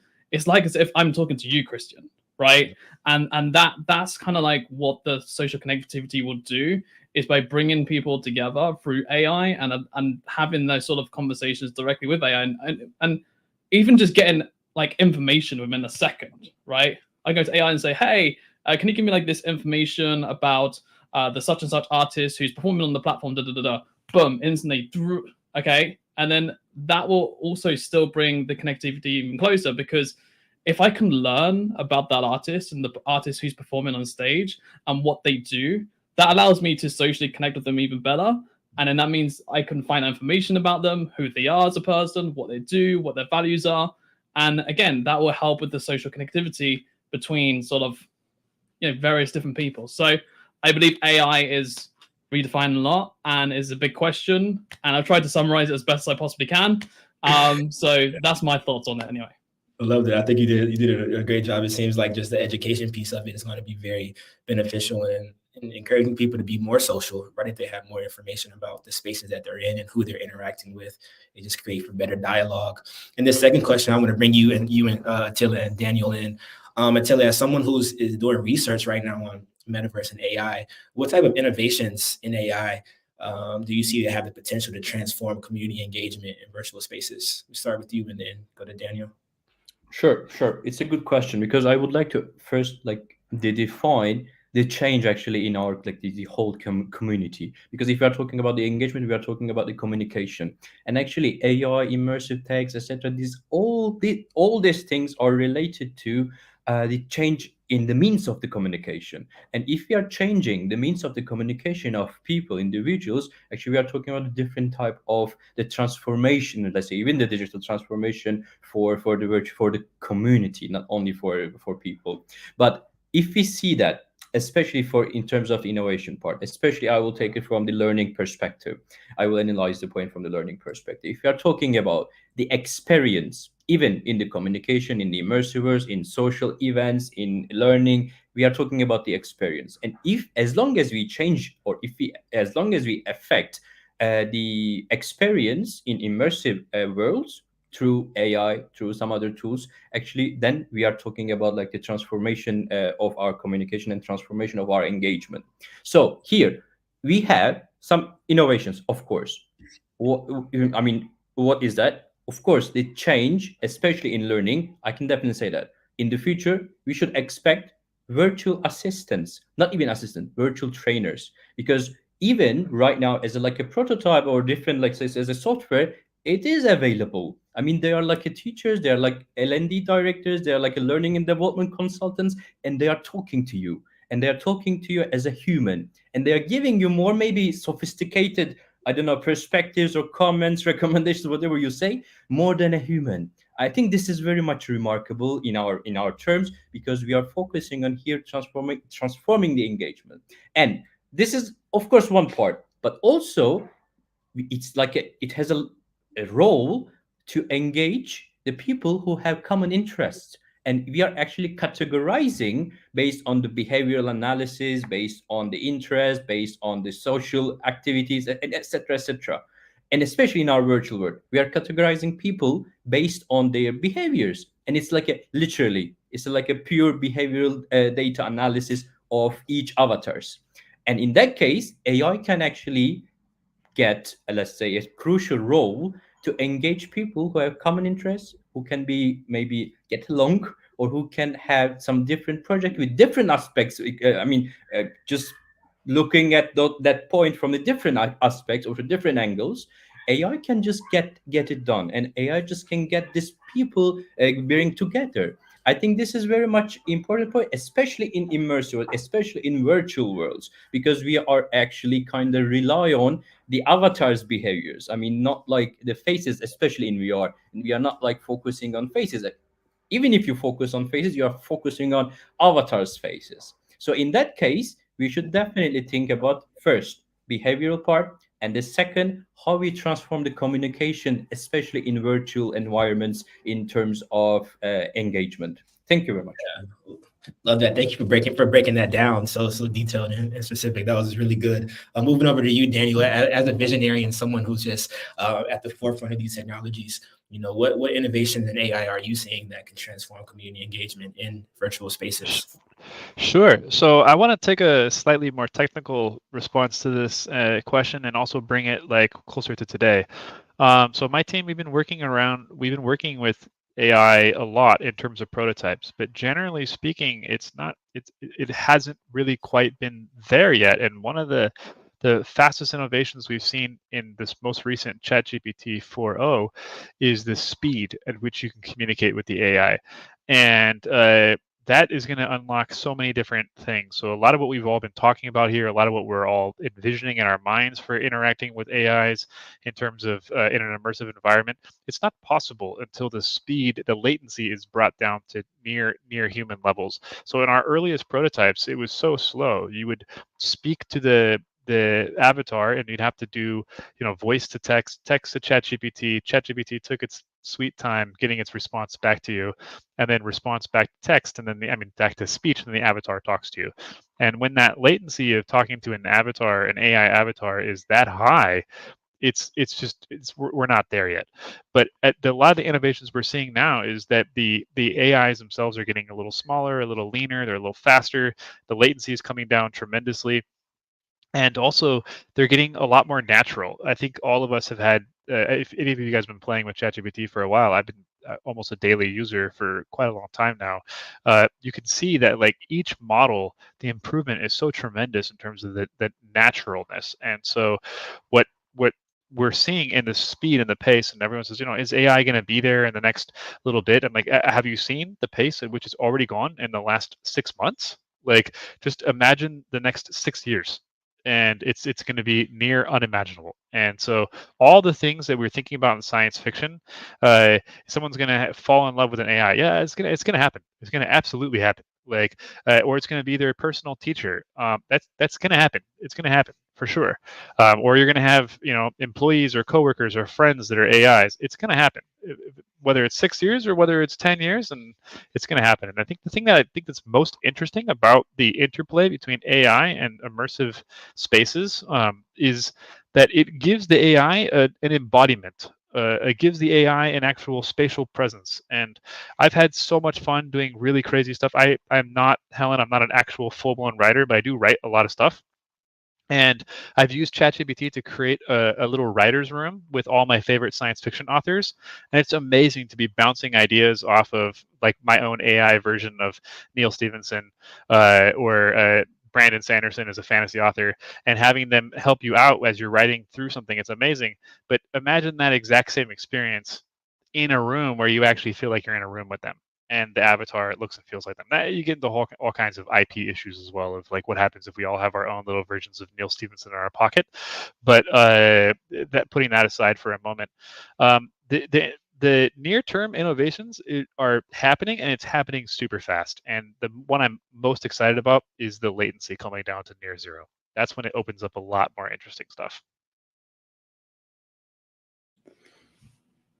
Can I just quickly jump in? I just want to finish on kind of what you were saying, Daniel. Like, I saw Adam Smith yesterday with his keynote, right? And he was saying by like how like I think it's 2040 or 2050, I can't remember the exact date, one of those days, there's going to be over 1 billion people living outside of Earth, right? That's how fast technology is going, right? And he was saying about, was it like 8G or 7G or something will be like within the next 5 to 10 years. So the pace in which we're going at technology-wise is so like incredible, like Daniel's saying. And as soon as I heard that on that keynote saying about 1 billion people living out in space, I was like, oh my God, like, could you imagine 1 billion people living on Mars just because technology is so fast and so that, fast pace is... Anyway, Christian, over to you. Is it okay if I comment on what Daniel said? As a writer, I hear you so much. And I also want to say that both my husband and I use ChatGPT for different reasons. And we have both said to each other, you should be very jealous because this conversation, you should be very jealous because we each have these, personal conversations about our work and our answers, because ChatGPT knows what we're talking about in a different way than I know what he does, and a different way than what he knows that I do. And it's fascinating. So yes, I agree. It's going to be an amazing world. Yeah, 100%. I think Thomas is joining us. Welcome, Thomas.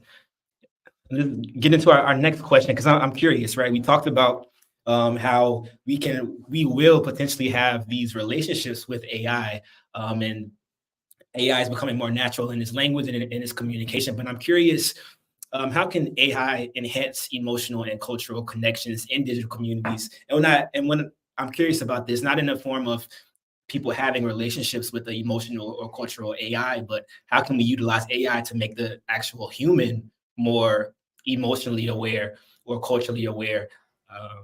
Who wants to give that a shot? Russell, go ahead. I can't help myself, sorry.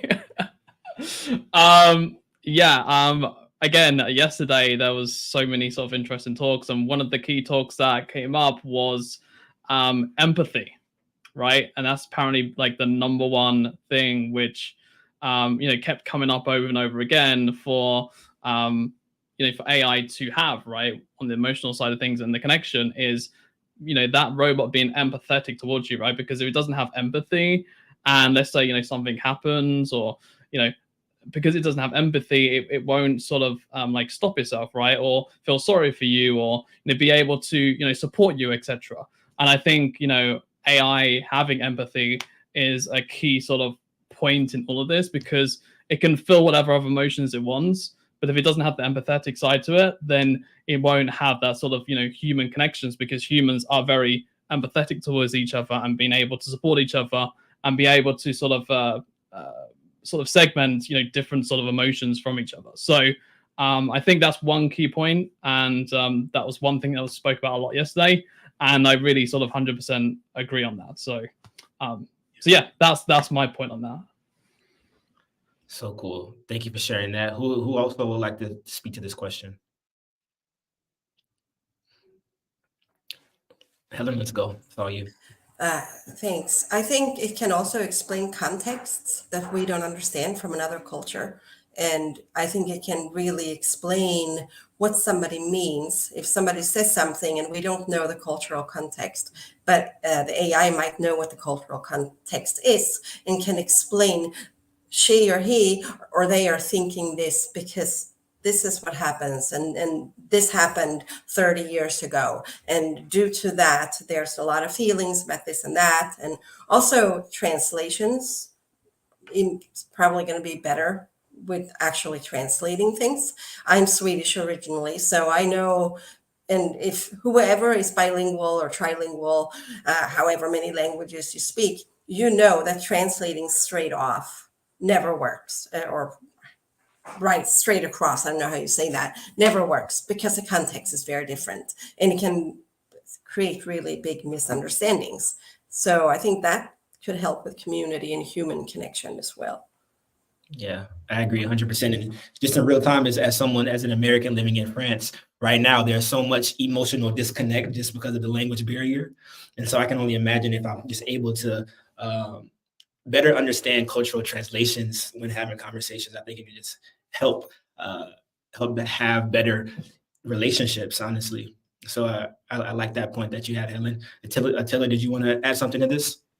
Yes, sure. I would love to actually, because again, like emotionally, yes, AI can detect even emotional responses of people and then behave accordingly.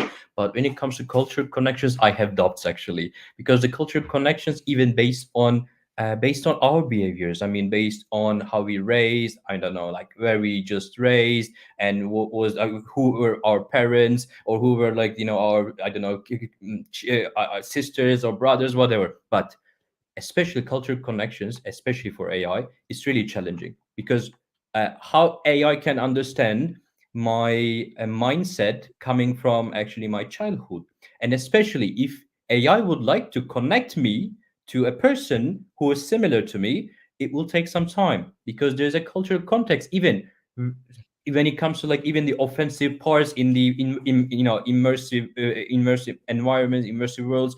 How AI can understand one trope or one, I don't know, something really bad can be offensive towards me, but AI can understand it's a joke in a funny way. And this cultural connections, especially when it comes to cultural context, I think it will take still some time, because even AI is developed based on the biased data sets. So it's just like a kind of like a bit, in my opinion, a kind of like an obstacle to enhance the cultural connections in digital communities. But especially if you take it from the, of course, social point of view, AI will definitely enhance the cultural connections in digital communities in many aspects. But if you take it from the individual point of view, there is an obstacle still we need to face, we need to deal with. 100%. 100%. And Daniel, I want to bring you in for this next question. So when we're thinking about the challenges of these AI technologies, what should we be aware of when it comes to fostering inclusive digital communities? Yeah, I'm happy to jump in here. So the first thing, Attila actually just referenced it in terms of building out the AI, and so we've all heard various horror stories of like the training data itself, and so if it's trained exclusively on white and Asian males in the Bay Area, then it has no context of what a rural Latina woman's life is like, and or what somebody in Africa or somebody in Beijing, or what their life is like. And so that's one of the key challenges, is making sure that we're using AIs that are more inclusive themselves, and then also not to over-index the other way. Like that can be problematic as well. We all saw some pretty funny stuff recently of Google's AI going ham the other way, and like that's hilarious too. If you're like trying to show the founding fathers of the United States of America as racially diverse, it didn't work. And so I'm a big fan of like, you know, revisionist science fiction history and doing all kinds of fun stuff like that, but there's a time and a place for that. And so I think some of the challenges is getting the mix correct of not only the training data, but how much are we trying to foster inclusivity while also maintaining an understanding of what did already happen, which the historically Earth has not been the most inclusive place. And so it's a delicate balance that clearly all the major technology companies are not doing super well, though they are trying, and it's a challenge. And some of it is also a question for all of us as humans. Like where do you put the balance? Is it somewhere that you put it on what we want the world to be, or is it that you put it on what the world is? And like ideally, it's slightly skewed towards what we want the world to be, while still understanding where we're currently at. Yeah. That's so good. And we're seeing, like you said, we're seeing this in real time. Just the biggest corporations just struggling to get it right. You know, with sometimes hilarious results. Yeah. Yeah. Right. But it's a challenge nonetheless. And Helen, coming over to you, I'm curious, when you think about your digital communities, you know, what are some possible challenges that AI could bring? Well, it was very interesting what you said, Daniel, because in my physical writing community, and I belong to the Historical Novel Society, we just had a discussion similar to what you were saying about having sensitivity readers for our work. And yes, that's very important, but we should also make sure we don't write time travel novels. People 150 years ago were not like us. They did not have our more, if we can say this about ourselves, enlightened view of how humans should interact with each other. And our characters can't be that. Like you said, our founding fathers were all white.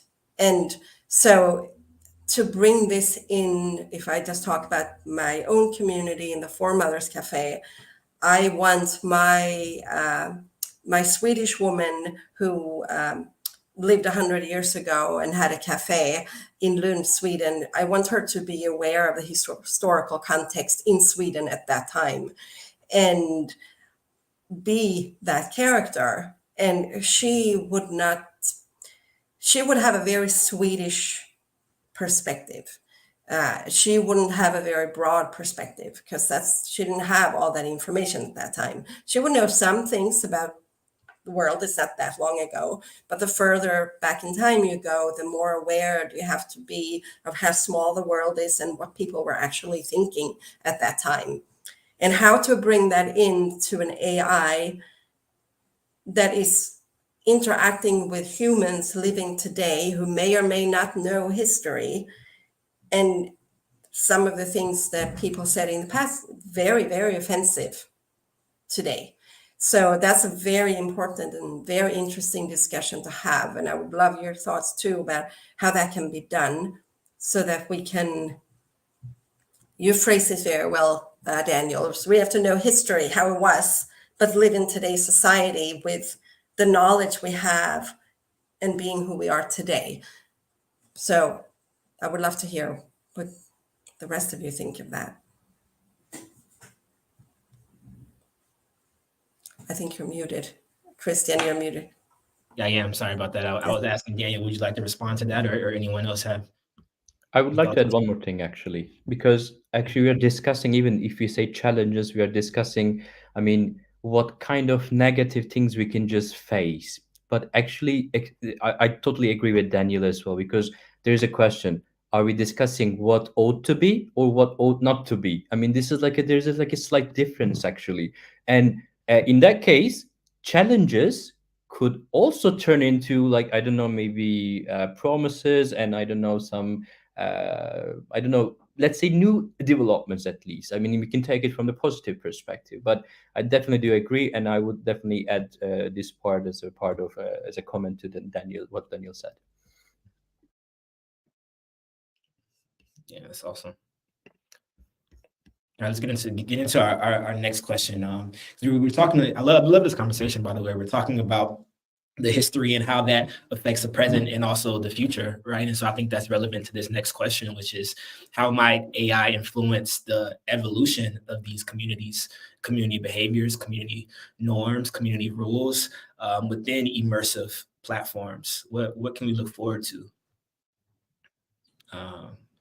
Right off the bat, we're all hoping for slightly better moderators, and to reduce the amount of 8-year-olds screaming in VR chat random swear words at anybody who joins immediately. That would be fantastic. AI moderators. But so that's one thing though. Moderation is a serious problem that hopefully AI can do better at than humans. But like getting into slightly more realistic things, one of the things I think is going to be interesting is the interaction with the AIs themselves.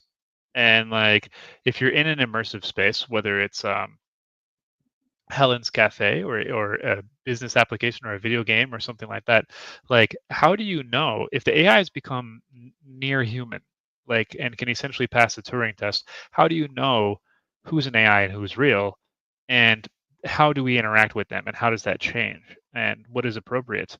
And so I think we'll definitely see. I don't even know the answer. I don't know if any of us could know the answer. This is still within the realms of speculative fiction, probably. But how will we end up treating the AIs?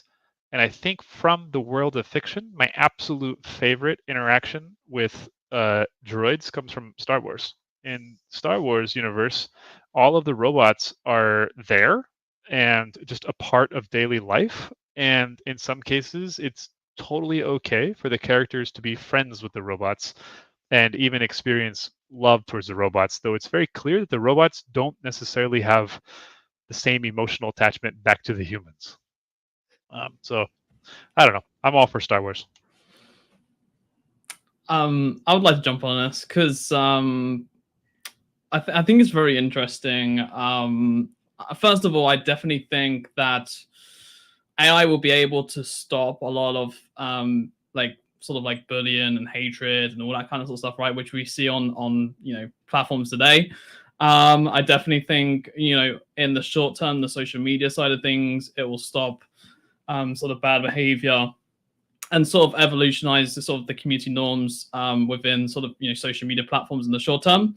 But in the longer term, I definitely think like what Daniel was saying, which is like the interactivity and being able to sort of like control those sort of aspects on the AI side. I know it might sound like we're sort of being controlled some sort of aspect, but I think what the AI side and what people that are programming AI and what they're trying to do is trying to create a better world for all of us, right? Because at the end of the day, humanity is first, right? And obviously, the technology is just an advancement on top of humanity, right? Including AI. So I definitely think that if the if we go in the right direction with AI in creating a better world and making sure that it's being used for good and making sure that it's being used in the right way, then the community norms and behaviors in these immersive worlds will become a lot better because people will know that if they swear or if they bully someone, they're instantly banned or they're out, right? And I definitely think that will sort of adjust people's behaviors in those worlds and make it like a better world. But that's my personal opinion. So yeah. Yes, love that. So there's hope. There's hope for better moderation for sure, making sure that there's less bullying and things like that.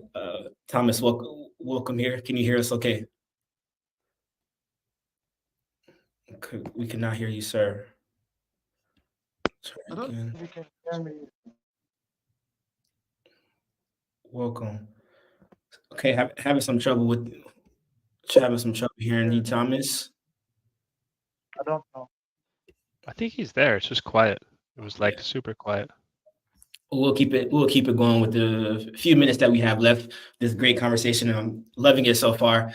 So continuing to talk about community, how can AI be leveraged to manage community growth and scalability within these expansive worlds? Because also speaking of moderation, when you have many people from all over the world in one space, it can be a lot to manage. Helen, you probably have some thoughts on this.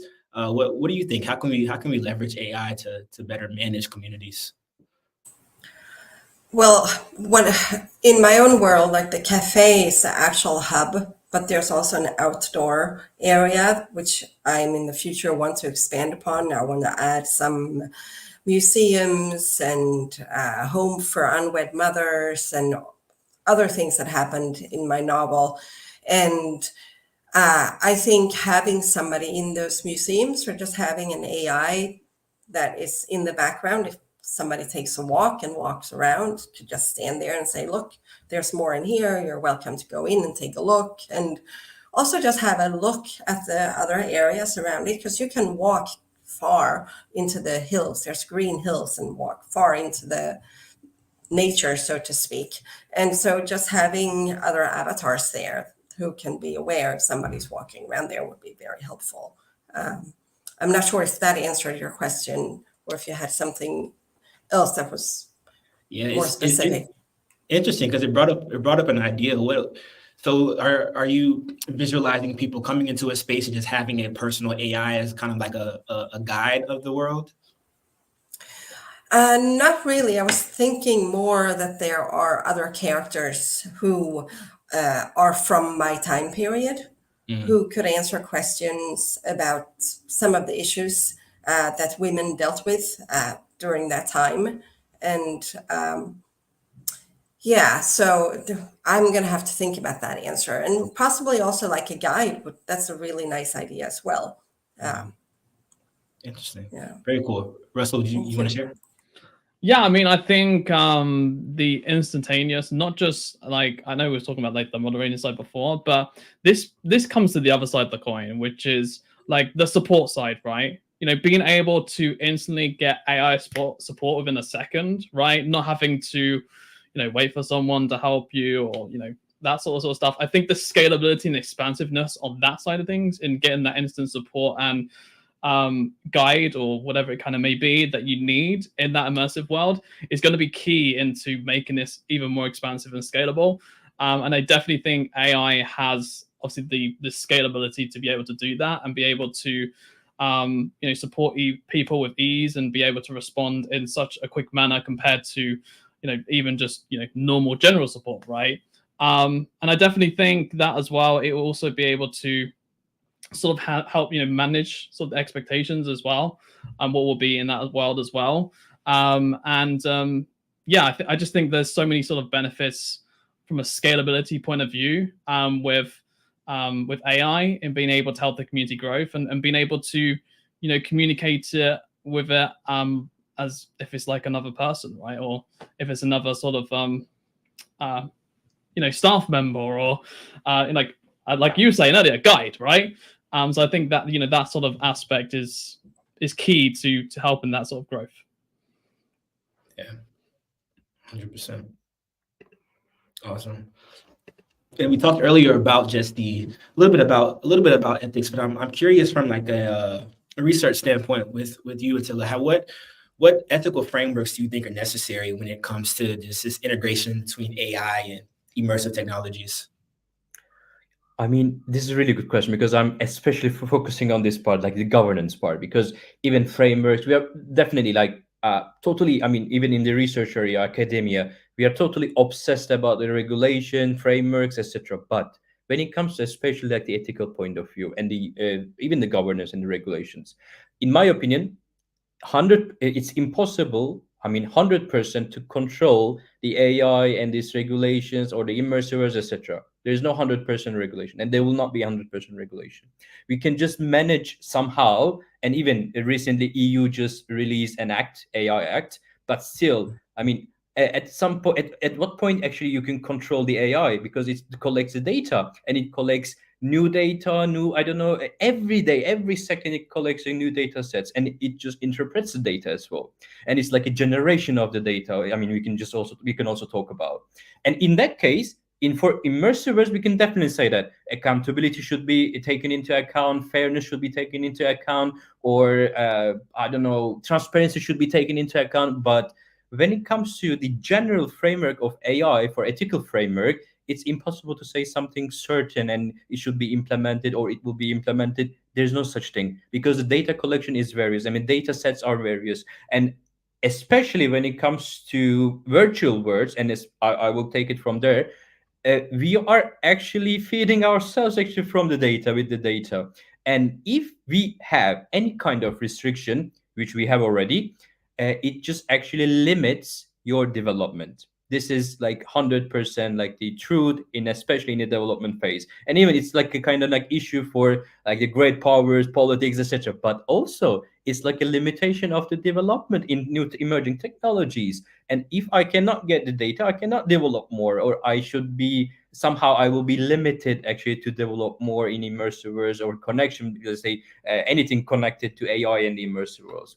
So in that case, especially for this part, for the ethical framework, I can definitely say that we should be maybe open what kind of data we are collecting. I think users should know that, because even when you write on ChatGPT, for instance, a simple question, I mean, what should I wear today?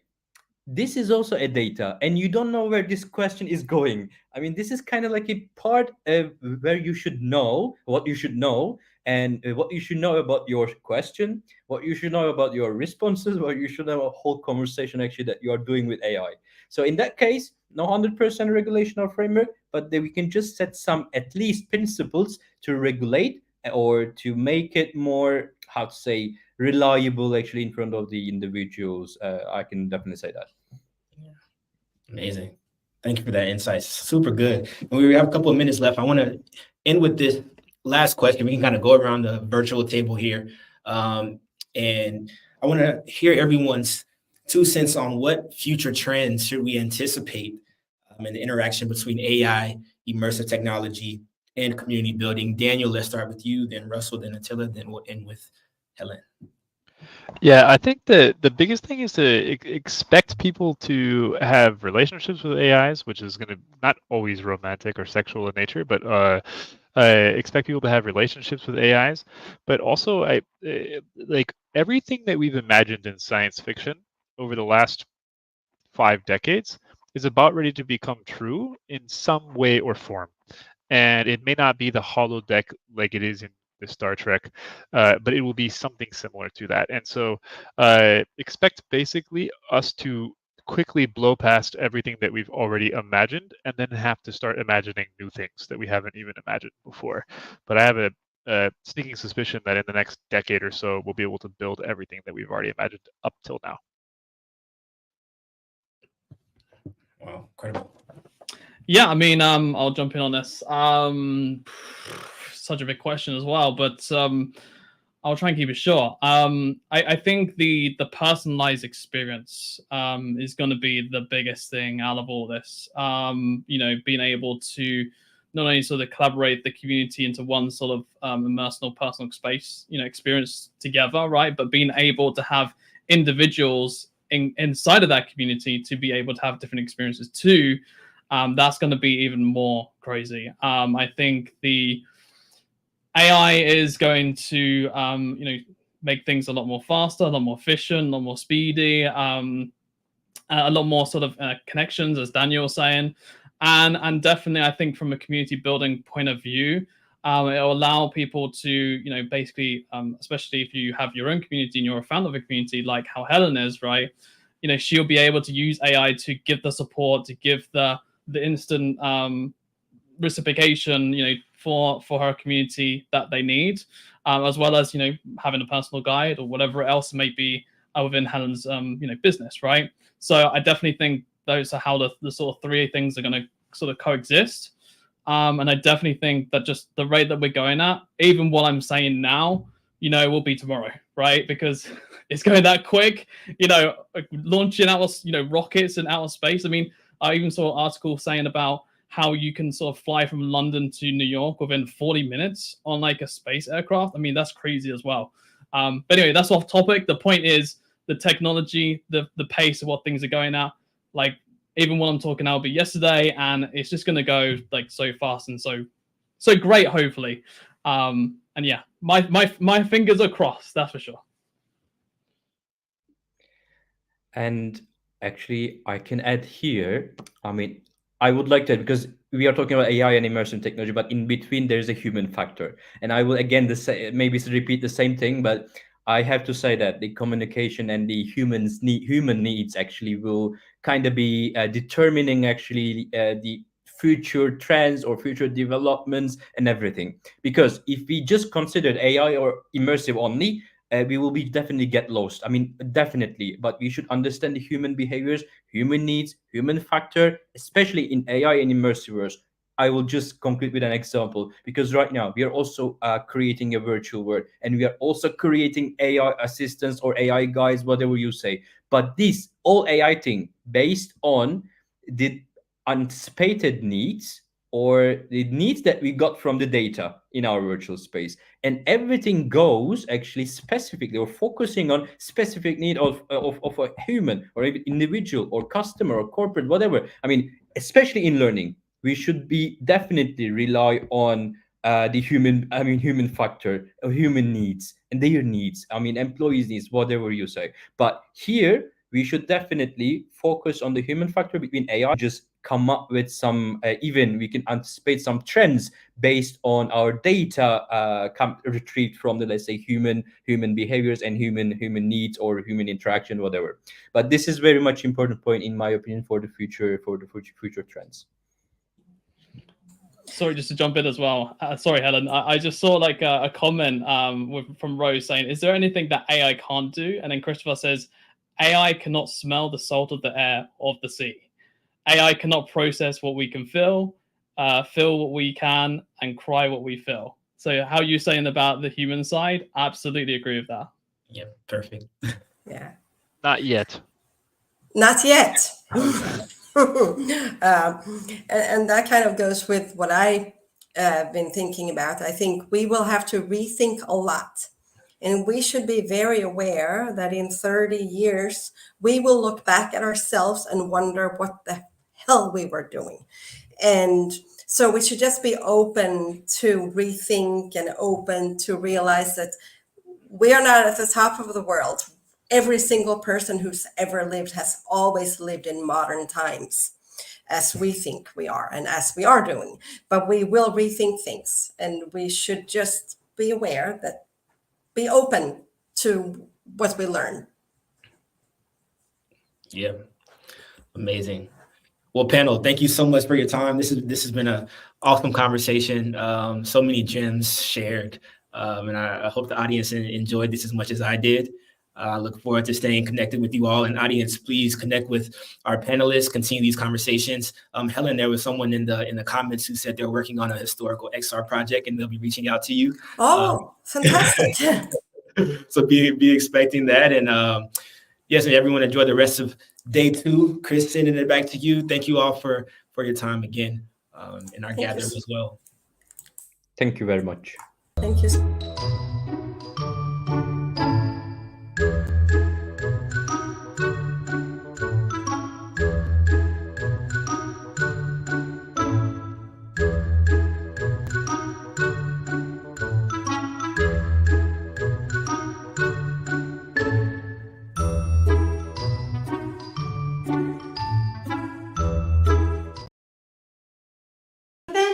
You can improve your mind and health as easily as you put on your favorite pair of glasses. Welcome to the future of longevity in the metaverse. I want to share with you 3 transformative health and longevity related scenarios that I expect to be common in the future using metaverse, XR and AI. Scenario number 1. You're probably sitting for a long time and you know it's not healthy. One solution, walking meetings. So imagine you put on your XR glasses or lenses and you just start walking anywhere with your colleague, on a beach or along a winding path in the woods, all while you're brainstorming together. VR-enabled floors let you go wherever you want to, and aroma diffusers give you the feeling of being outside, all without ever leaving the room. Your benefits? You move your body and improve your health while you're also more creative and can solve problems with far more ease. Scenario number 2. Imagine you go to a doctor with yet another health issue. She wants to give you new medicine, but you're a bit worried because you are already taking so much. Not great for living longer. Luckily, your doctor has access to your digital twin with all the data about your body and your organs. And it is totally up to date right until this exact moment, as it's continuously updating itself with the latest lab tests and data from your wearables. So, your doctor runs a simulation right there and then, and the AI suggests a new medication while lowering the dosage of another one. Your benefits? You get the right dosage of the right medications. No more interfering with each other and causing unnecessary side effects. This helps you to optimize your health for a healthier, longer life. Scenario number 3. Imagine you are a bit stressed and your brain feels fried. You just can't remember anything. What do? Well, you go to NeuroHub in the metaverse.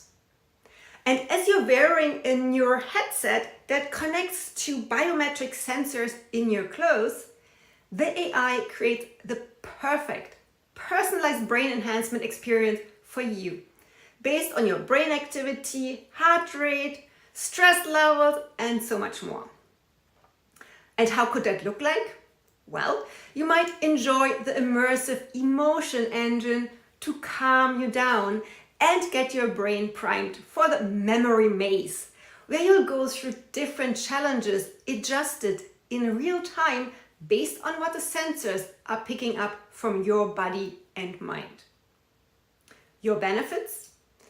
You improve your psychological well-being and your brain function, helping you to keep your brain sharp and agile as you age.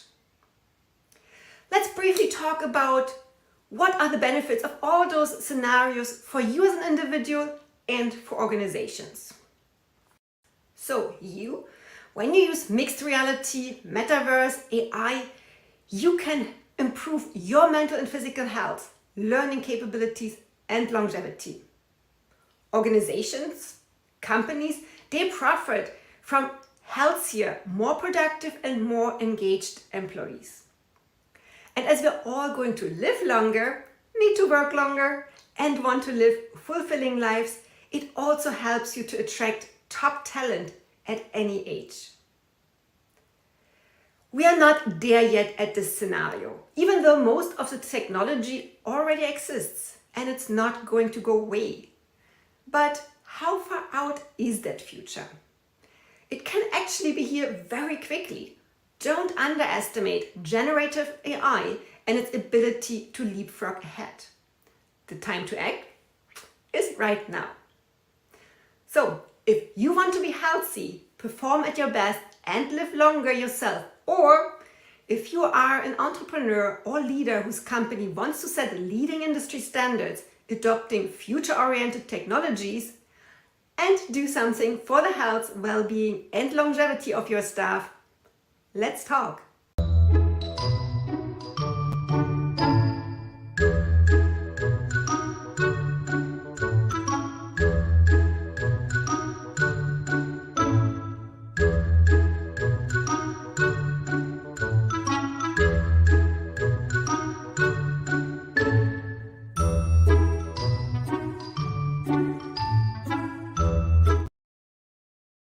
Hello everyone, my name is Minna and I'll be introducing my course for you today. It's not just a card, it's a card. So a little bit about myself. I'm a multidisciplinary designer and educator. I have a background in digital culture and in architectural engineering. I love XR and gamification. I'm trying to build my own brand, which is cards, and I'm trying to make our daily lives more fun. So the features of cards, the augmented reality cards are gamification, hybrid interaction, physical card and the virtual world, multisensory design. They have different categories, education, wellness, entertainment, and many more. So this is like a prototype for the education, consists of like different words or different information bundles for different age categories actually.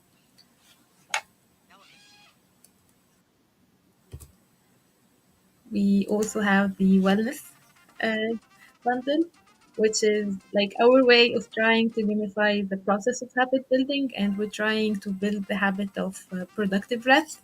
It's called the 30-minute break bundle. We also have the entertainment one, so this is like a prototype for the greeting cards.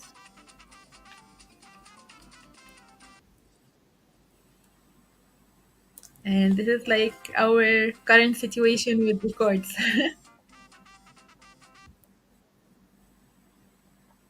So I want to share a bit about my experience with like how cards and AI are integrated a bit. So I haven't made up my mind yet regarding the usage of AI artwork and if I should use it for the designing of the cards itself or not. But it had definitely been helpful in the marketing part, especially that I don't have so much experience in it. So I found AI helpful in the process of like marketing and creating like the content for the marketing. So I'm currently using AI with the cards or with augmented reality and the my brand with the marketing. It's really helpful with the brainstorming, creating marketing campaign, social media calendar, and social media post. I find it to be like really helpful, and I'm still exploring with it. And I just thought that maybe we should highlight the usage of AI in that part, aside from using it for the art as well. And that's it. Just remember that it's a card, it's not a card. And I really appreciate your support and would love to hear from you.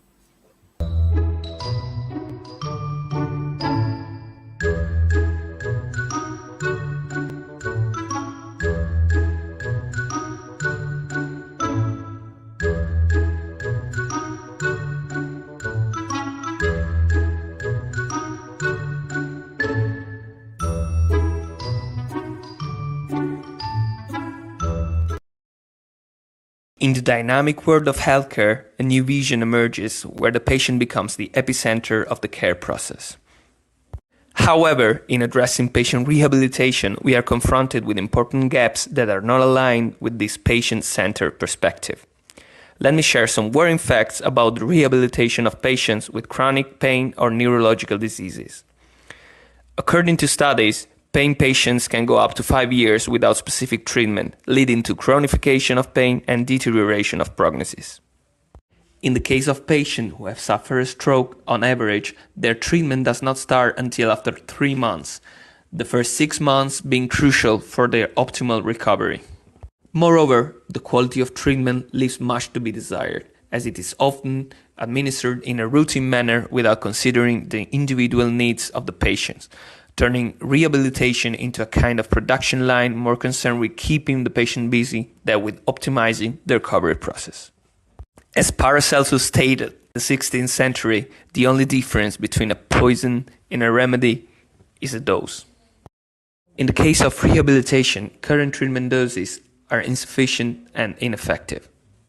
Finally, the lack of information on the patient side about their condition and the necessary course of action contributes to their disorientation. And who pays the price for this condition? The patient himself. Facing a failed rehabilitation, that condition is future quality of life. I am Fernando Morales, co-founder of Dynamics VR, and today I'm here to share our mission to democratize access to high-quality treatment through the use of virtual reality. Immersive virtual reality is presented as a revolutionary tool due to its unique capabilities, allowing not only the performance of specific movements, but also transporting the patient into virtual environments that expand therapeutic possibilities. We base our approach on solid scientific evidence supporting its efficacy, combined with our willingness to continue to validate our own strategies. Unlike other approaches, we seek not only to alleviate the patient's suffering, but also to make the patient rehabilitation process enjoyable through gamification, goal setting, and personalized progress monitoring. We recognize the uniqueness of each patient and therefore adapt our treatments to their individual evolution. Why did we choose immersive virtual reality over the non-immersive one? In terms of cost, non-immersive virtual reality is much easier to implement as most people own a smartphone, whereas not everyone owns an immersive VR device. However, the immersive experience offers an unparalleled advantage by allowing the patient to escape their physical environment and fully immerse themselves in a virtual world that promotes recovery and wellness.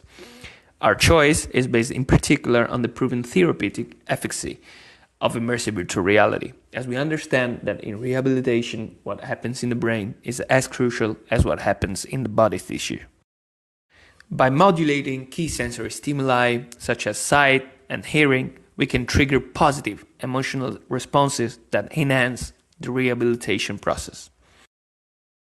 Our main therapeutic areas include humanization, especially during hospital admission for serious illnesses, where we move patients into much more engaging environments, greatly enhancing the patient experience. Pain and its hypoglycemic effect has been more than proven, but also allows gradual exposure to movement, relaxation, or education in pain, these being the most effective strategies proven for pain management. Neurological diseases allowing to address motor and neurocognitive tasks, promoting neuroplasticity and repetition without repetition of the actions that are intended to improve, being the basis of motor relearning. This is our goal and motivation to see not only how patients recover during one of the worst moments of their lives, but also how they do it smiling. Thank you for your attention and to GatherVerse for this opportunity to share our vision and mission.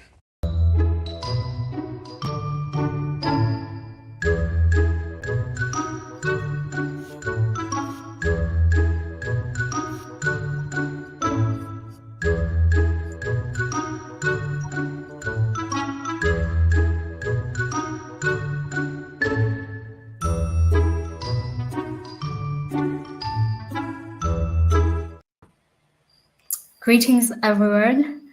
Happy to see you. My name is Linke Tao, and I am the Communications Director for GatherVerse. I am very happy to lead this panel discussion on evolving into tomorrow, today, enter the metaverse. So this is all about the metaverse. And with me, I have an expert panel who will help us put a premium to this topic. Well, I ask you, my audience, please feel free to engage with this conversation. As for you, my panelists, I would ask you to introduce yourself, and I will start with you, May. I ask you to be brief, and you'll pass it on to the rest of the speakers. Yes, May, please go on. Okay, hi everyone, I'm May, I'm from Immersal. I am the head of developers community here. So we offer VPS visual positioning system. Wonderful. Paige? Hello, thank you. Nice to meet you, Lynn and panel. I'm Paige Danziger. I'm the founding director of Better World Museum and more initiatives, and I am proud to work for the Virtual World Society. Wow, amazing. Ganesh? Hi everyone, my name is Ganesh Raju, based in Texas. I am a founder, CEO of Akshaya.io, where we are developing metaverse that is focused on sports called Sportsverse, and another metaverse focused on food and hospitality industry called Foodverse. Welcome. Thank you. Welcome. Kuldeep? Hello, people. I'm Kuldeep Singh. I'm heading XR practice or XR related initiatives at ThoughtWorks. I'm also author of Exploring the Metaverse book I recently launched. Yeah. Wow, congratulations. Now that you are an author of Exploring the Metaverse, I want us to explore the metaverse, and we will start with you.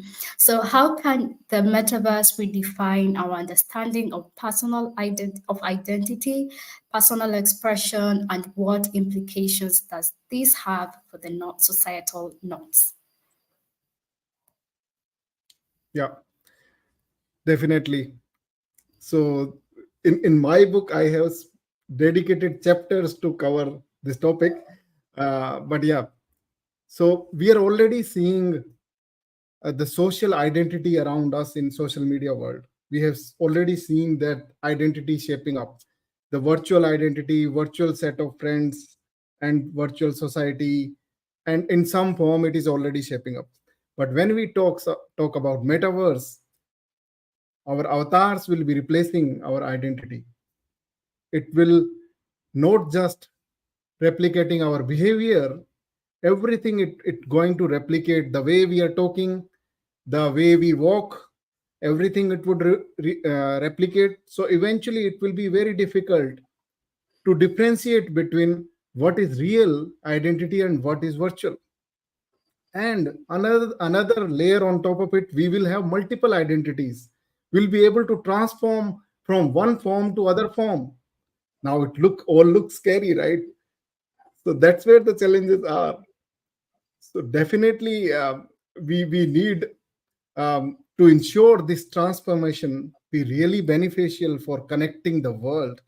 We definitely need practices, standards, and I called out action in my book that we need actions from industries, academia, governing body, and people to come together and build those standards, practices, rules, and regulations which can help us to really adopt ethically and responsibly. Yeah. Wow, wonderful. I totally agree with that. Paige, I see you nodding. Do you want to add something on that? Well, I would. Thank you so much. I wanted to support the idea that ethical considerations should. This is a wonderful opportunity now for working better together to create ethical frameworks through for metaverse worlds today and in the future. I have personally led teams and independently created over 300 metaverse worlds for communities, for education, for museum interaction and engagement, as well as identity, community empowerment groups. And I would say that the more diverse and inclusive perspectives we have leading the ethical considerations, we will all benefit for generations to come. Definitely, I totally agree with that. And congratulations on the very plausible work that you are doing, Paige. I want to get to you, Ganesh. But before that, Joseph, you're welcome. Kindly introduce yourself and tell us who you are briefly, and then we'll come to you, Ganesh. Hi guys, thank you for connecting with me. Thank you, GatherVerse. My apologies for the late entry. I was held up in another meeting, had to rush, but it's well. Okay, currently I'm working as exam invigilator with VIX Global in Dubai, UAE. And VIX Global is an educational technology company. We normally do trainings and invigilate exams, either online or on-site. And my organization has been experimenting on the metaverse on how to make exam invigilation, exam marking, and even trainings in the metaverse platforms. I hope to talk more. Thank you. Well, welcome. You're in the right place. Well, back to you, Ganesh. In what ways can can the metaverse act as a catalyst for new forms of cultural evolution, and how do we ensure these transformations are beneficial? Yeah, absolutely. Now, I agree with Kuldeep and Paige on a few of the things that they highlighted. Metaverse enables or removes all the boundaries that physical world has, right? So metaverse in the metaverse now you can have multiple identities, multiple worlds. You can express differently in different worlds, right? So you could even create societies and experience different societies that has its own norms and its own culture and everything, right? So now you could have a historical society, for example, that can be built, Roman society if you want, and experience how Romans lived in those days and how did things work, right? So the metaverse enables it. In the physical world you cannot get that. So that is just one some of the use cases, right? So now you don't have to have one avatar, like Kuldeep had mentioned. You could have multiple avatars, and each avatar could have its own characteristics, its own strengths, its own expressions as well. And then you could join various different societies, different cultures, and express yourself there as well. So that is a tremendous potential, definitely. Yeah, definitely.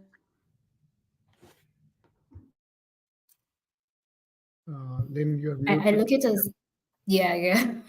Sorry about that. And for me, I second with you. And I also look at it as an opportunity whereby you can multiply your time more. If you have more time to yourself and you can get your avatars to do the rest of your activities, perhaps attend meetings, I think that is a false multiplication for your time and also getting to spend more time with your family. May, I'm coming to you. As the boundary between physical and virtual worlds blurs, what new forms of governance are needed to address the unique challenges and the opportunities of the metaverse? And anyone can feel free to join on this one as well. May, please.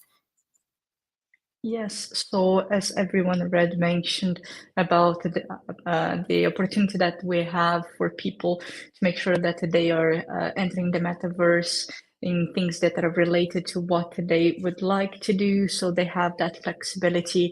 They have they can honestly be themselves, because we have quite a few people in the world today that they don't feel comfortable in their own skin, for example, but they don't have a way to change that for some reason. So then in the metaverse, they can be their truly self. So they can show the world who they truly are inside of them. So that's, I believe that's an amazing thing, but we also need to make sure that we hold people accountable for their actions, because that could become also some kind of challenge, and we have people are just people, so we could have people taking advantage of that. So we need to make sure that we have rules, that we have this kind of a governance through the metaverse to be able to make people accountable for what they are doing. So we need to have the flexibility, we need to have the freedom to be ourselves, but at the same time we need to have also we need to have the need to be accountable for what we do in the metaverse. Yeah, so to support what May said, no, I think these governance also has to be developed as a community. Right now that is what is missing. There are multiple metaverse. There is no standards enforced, right? So how can open a governance that can be developed? Could it be open source, community driven? Maybe, so that standards, the governance, the rules, the regulations has to be open and as developed as a community. So that's my in addition to what May had said. Well, Yeah, thank if you I for can that. just Please go. Okay, so if I can just I would direct you to the XR Guild, who is working as building a community surrounding ethical considerations. And then we have groups as well who are involved in policy making. And I really want to highlight that for us on the panel, we have the sense that I feel as though perhaps I could collectively say that we would encourage people who are watching today to become involved in participating in these discussions. An ethical, inclusive, diverse, and sustainable metaverse can only be created if it includes your voice. So it is a place that is of, by, for all. Definitely. Thank you for that addition. Joseph, I'm coming to you. I want to hear more from you about how can we design the metaverse to foster a new era of global collaboration, and what barriers do you think we must overcome to achieve this kind of vision? Okay, thank you for the opportunity.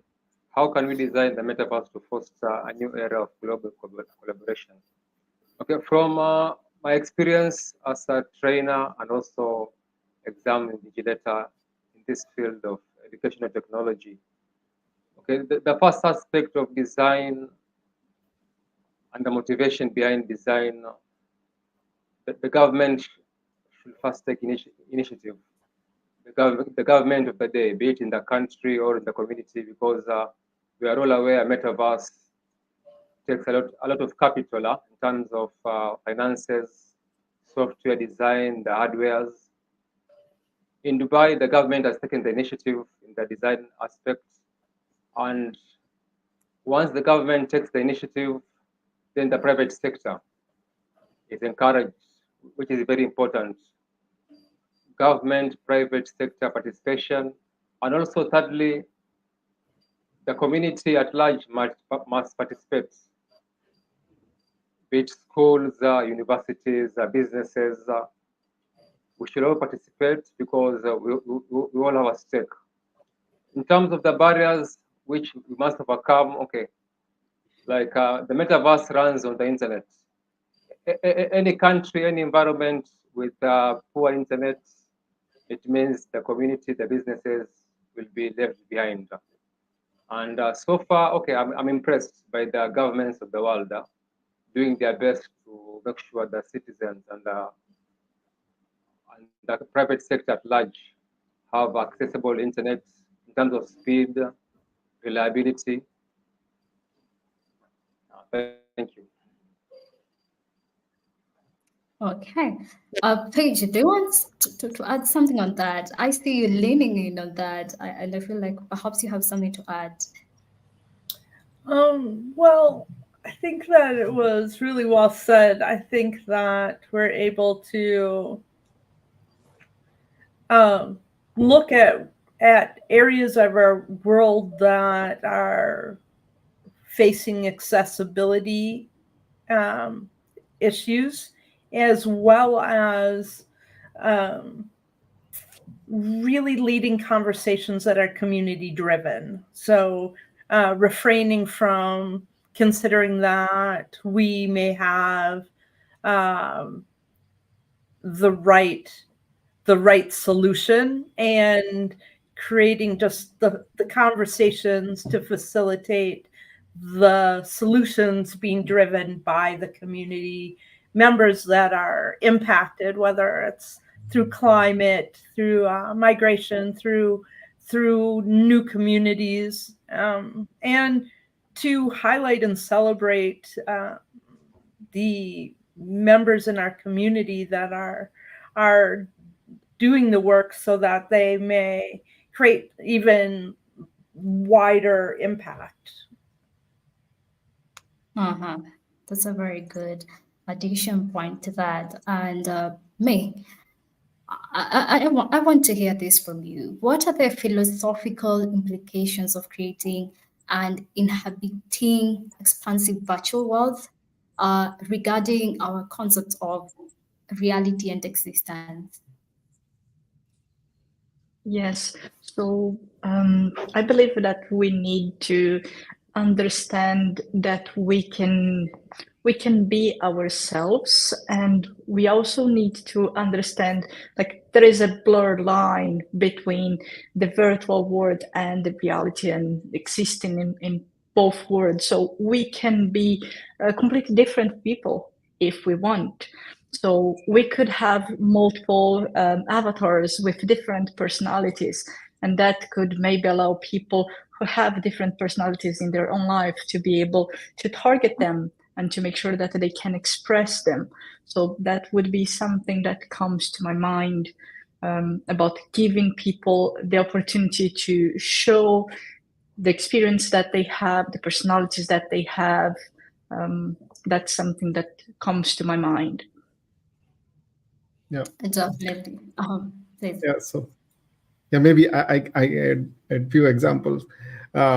So another implication of this is positive side, but there is implication also on the negative side is social isolation from the real world. For example, I might be a kings or queens in the world of metaverse, where I have huge wealth, and my behavior is very different than what real world is expecting me. When I come out of that world, I may not want to come out of that world. I missed why I would come out of that world, which is asking me to do normal household, for example. So that's where the social isolation may come into picture. So how really we will react when we move between different environments, how to balance out these things, all these will become philosophical challenges, or we need to really define this, at what extent the metaverse solution can take us in that. All these rules and restrictions need to come at some point. Yeah. Definitely. I loved that user case whereby one personality in the metaverse world and another personality in the physical world or the real world. And it's still happening. It's not that it's something new. It's only that it's going to be more immersive with the metaverse. But it's happening. We have seen a lot of imposters. When people are dating online, I give that as an example. You meet someone online, a totally different person, and when you meet physically, this is something totally different from what you expected. Even with products, we have seen products being posted online, and the business owners portray that these products look like this and like that, and you choose to buy as a buyer. But when you get to have them in your hands, it's something totally different. I think this is going to be one of the implications in the metaverse, and it's something we have to prepare for. And moving on to that, okay, let me see. Okay, I missed the slide. Okay. I want to come to you, Kuldeep, again. In what ways might the metaverse revolutionize the economic landscape, and what strategies should be in place to manage this kind of disruption to traditional labor markets? I understand these are some of the things that you have covered in your book. Please give us a precise or an outlook of how this might look like. Yeah. So metaverse definitely would bring various challenges related to sustainability from viability perspective, from equitability perspective, or bearability perspective, whether all the solutions we are talking about, say decentralized metaverse with NFT and blockchain and those kind of metaverses also. So how are they environmental sustainable, and things like that. So there are, in each aspect, whether they are economically sustainable or they are socially viable solution or not, or environmentally they are fit or not. Uh, there are a lot of challenges I talked about.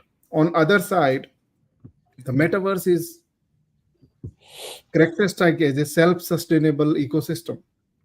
People will join metaverse, not just that they would be able to survive there, they would be able to earn there, buy, sell, rent, or generate IPs or everything what they can do on the real world. Similar stuff they can do. The metaverse has its own currency. You can do all the trade and everything what you do. Now, how it can really challenge the traditional labor market? Probably we need to think differently. For example, one is using metaverse for upskilling the traditional labor market. So that's one way we could use it to manage the disruption. Because the technology, we are talking about new technologies like AI, Gen AI, or multimodal environment sensing tools. Every day we are getting it. GPT 4.0. You can sense the whole environment and spatial aware, all these things. To understand the what upcoming thing or working with, for example, robotics, it's not easy to train on the traditional ways on books and on digital screen, on 2D screen, etc. You definitely need more immersive environments, training environments to train them. So one is metaverse would probably help there to uplift or upskill the traditional labor. Other is metaverse is not only to disrupt the traditional labor, but it is actually providing more options. Today, if we look at social media, we have number of bloggers, influencers, they are generating and building earning on there. So there are more such options would come when these tools and technology will come. So I think the more options are coming, of course, certain option will go away, then more options. This is with respect to every technology, no matter what that is. But yeah, maybe I Yeah, ask other. indeed. Paige, you have been in this space longer, and I have seen you in a lot of virtual spaces. Please add on this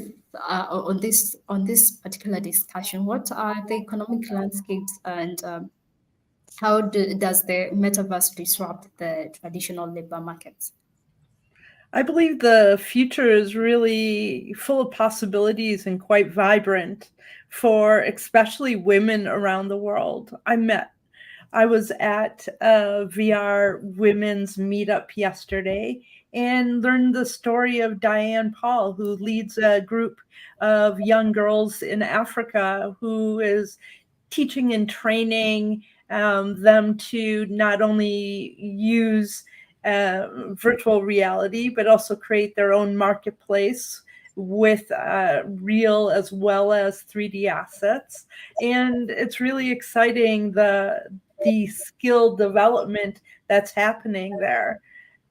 Additionally, at another one of the groups and groups that I work with at BitSpace Development, we've been developing worlds in Engage platform for a Georgian college and including more groups in Manitoba who are indigenous, and creating worlds that are learning language centers. The potential for using BitSpace Development also uses virtual and augmented reality for training students in skill building for practical skills, from welding to repairing railroads and developing trade skills. So a combination of including sectors through places in the world that either have limited education resources or fostering new conversations that didn't exist before. Well, when we are creating a foundation of skill developed young new leaders, well, there's no holding back the possibilities for economic as well as like quantum development by creating whole new structures of economy and commerce and systems of value. Yeah, definitely. It also goes all the way to upskilling the skills for young people and new talent. Ganesh, I'm going to come to you. You're very big on AI, and when manipulation is mentioned, AI comes to my mind first. And I want you to tackle this. How can the metaverse enhance human cognitive and emotional experiences without becoming a tool for manipulation or control? Yeah, absolutely. No, in terms of emotional experiences and things like, I can give you multiple use cases. Today, there are people who have these phobias, right? So if you have a phobia for animal, people get scared, looking at animals. So can we use metaverse as a tool to help them come out of those phobias? How can we do that? Can we have an AI that can work with them in the metaverse and slowly works at their face on removing that fear of animal? Right, that's just one use case, right? So AI could be an avatar in the metaverse that could have a customized training at the phase of the learner and teach them and work with them and help them and be interactive as well, right? So that is something that is a good use case. There are other immersive experience training use cases that like Paige and Kuldeep had mentioned. Immersive training is big in healthcare, where you could bring whole human body, and you could teach them how to operate on them.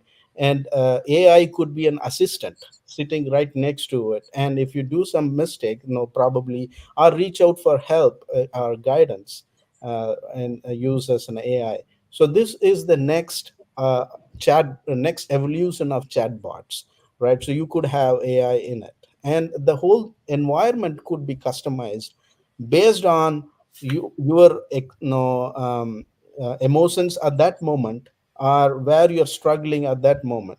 The whole thing can be customized based on AI. Yeah, definitely, indeed. I love how positive you are about Can I add AI. something to that? Yeah, yes, yes, please add to that. Yeah, just to add on what Mr. Ganesh has said. Okay, I have observed some students, they are more comfortable doing online trainings and exams because the time I'm marking the exams, or I'm in the class doing the vigilation, some students are more anxious. But when it's online training, online exams, they're good. And I believe for the metaverse, will cut across board, not only for the students, even for the older generation, because if for the older generation, they have no options.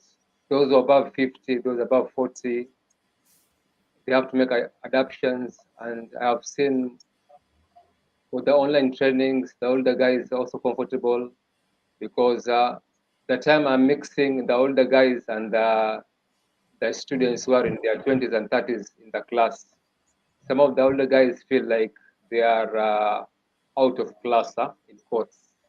But the trainings in their own homes, in their own offices, through our online platforms, all the age groups are comfortable. And I believe for the metaverse, with each person with their own creations, the pass marks and the trainings will skyrocket. Thank you. Yeah. And what I'm getting from you, Joseph, if you're dealing with multiple ages, it's creating room for everyone to feel included. And I think that is one of the most crucial things if you're doing something to do with community, or you're doing something that has to do with the general public. You have to make everyone feel included, and no one is out of space. And yeah, we should continue advancing the metaverse. I think the future is bright with it.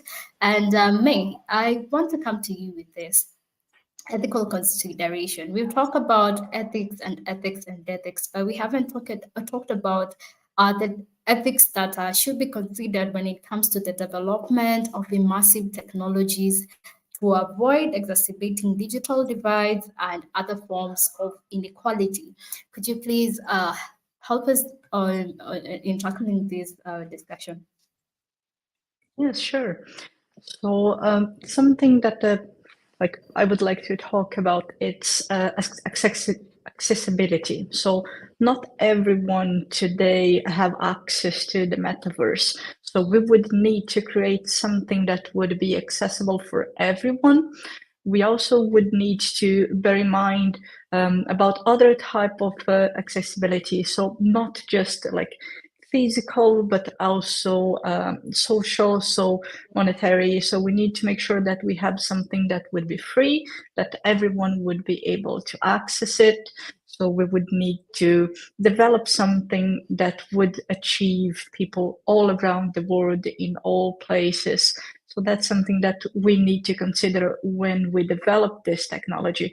And something that I would like to bring here as well, it's about interoperability, because right now we have a lot of metaverses, but they are not connected to each other.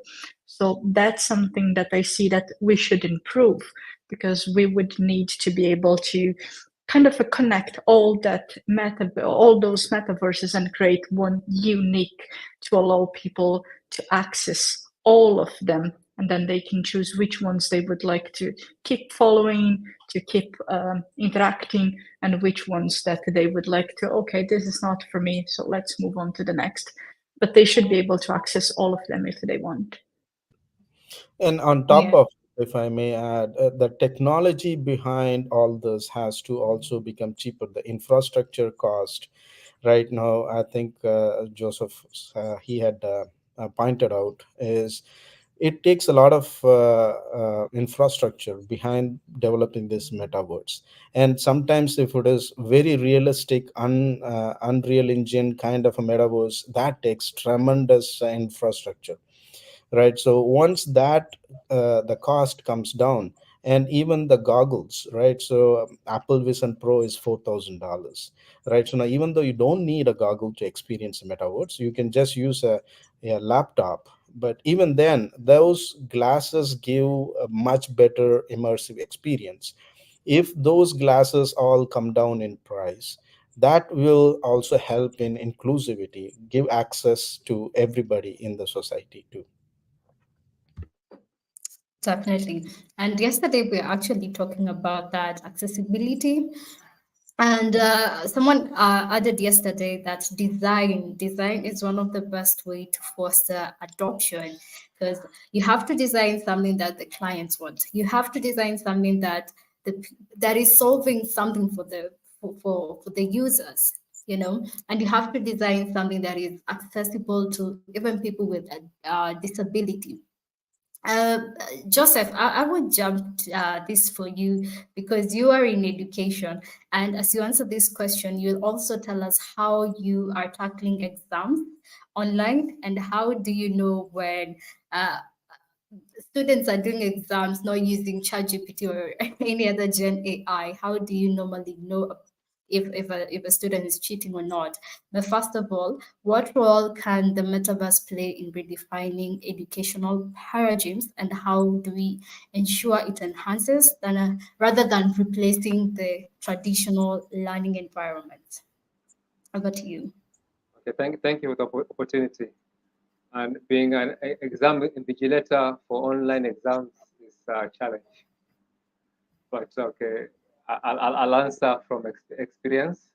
What role can the metaverse play in refining educational paradigms? Okay, so far my organization, by hosting the online exams, students have more access to the exams compared to some years back when they had to come on site, because some students are working. And in the past, we used to have few students for the exams, but after the COVID situation and the online aspect was emphasized by the government and the private sector, students of all ages from their homes, they have been accessing the exams and the trainings, of which it has worked out for good for all the companies, especially here in Dubai.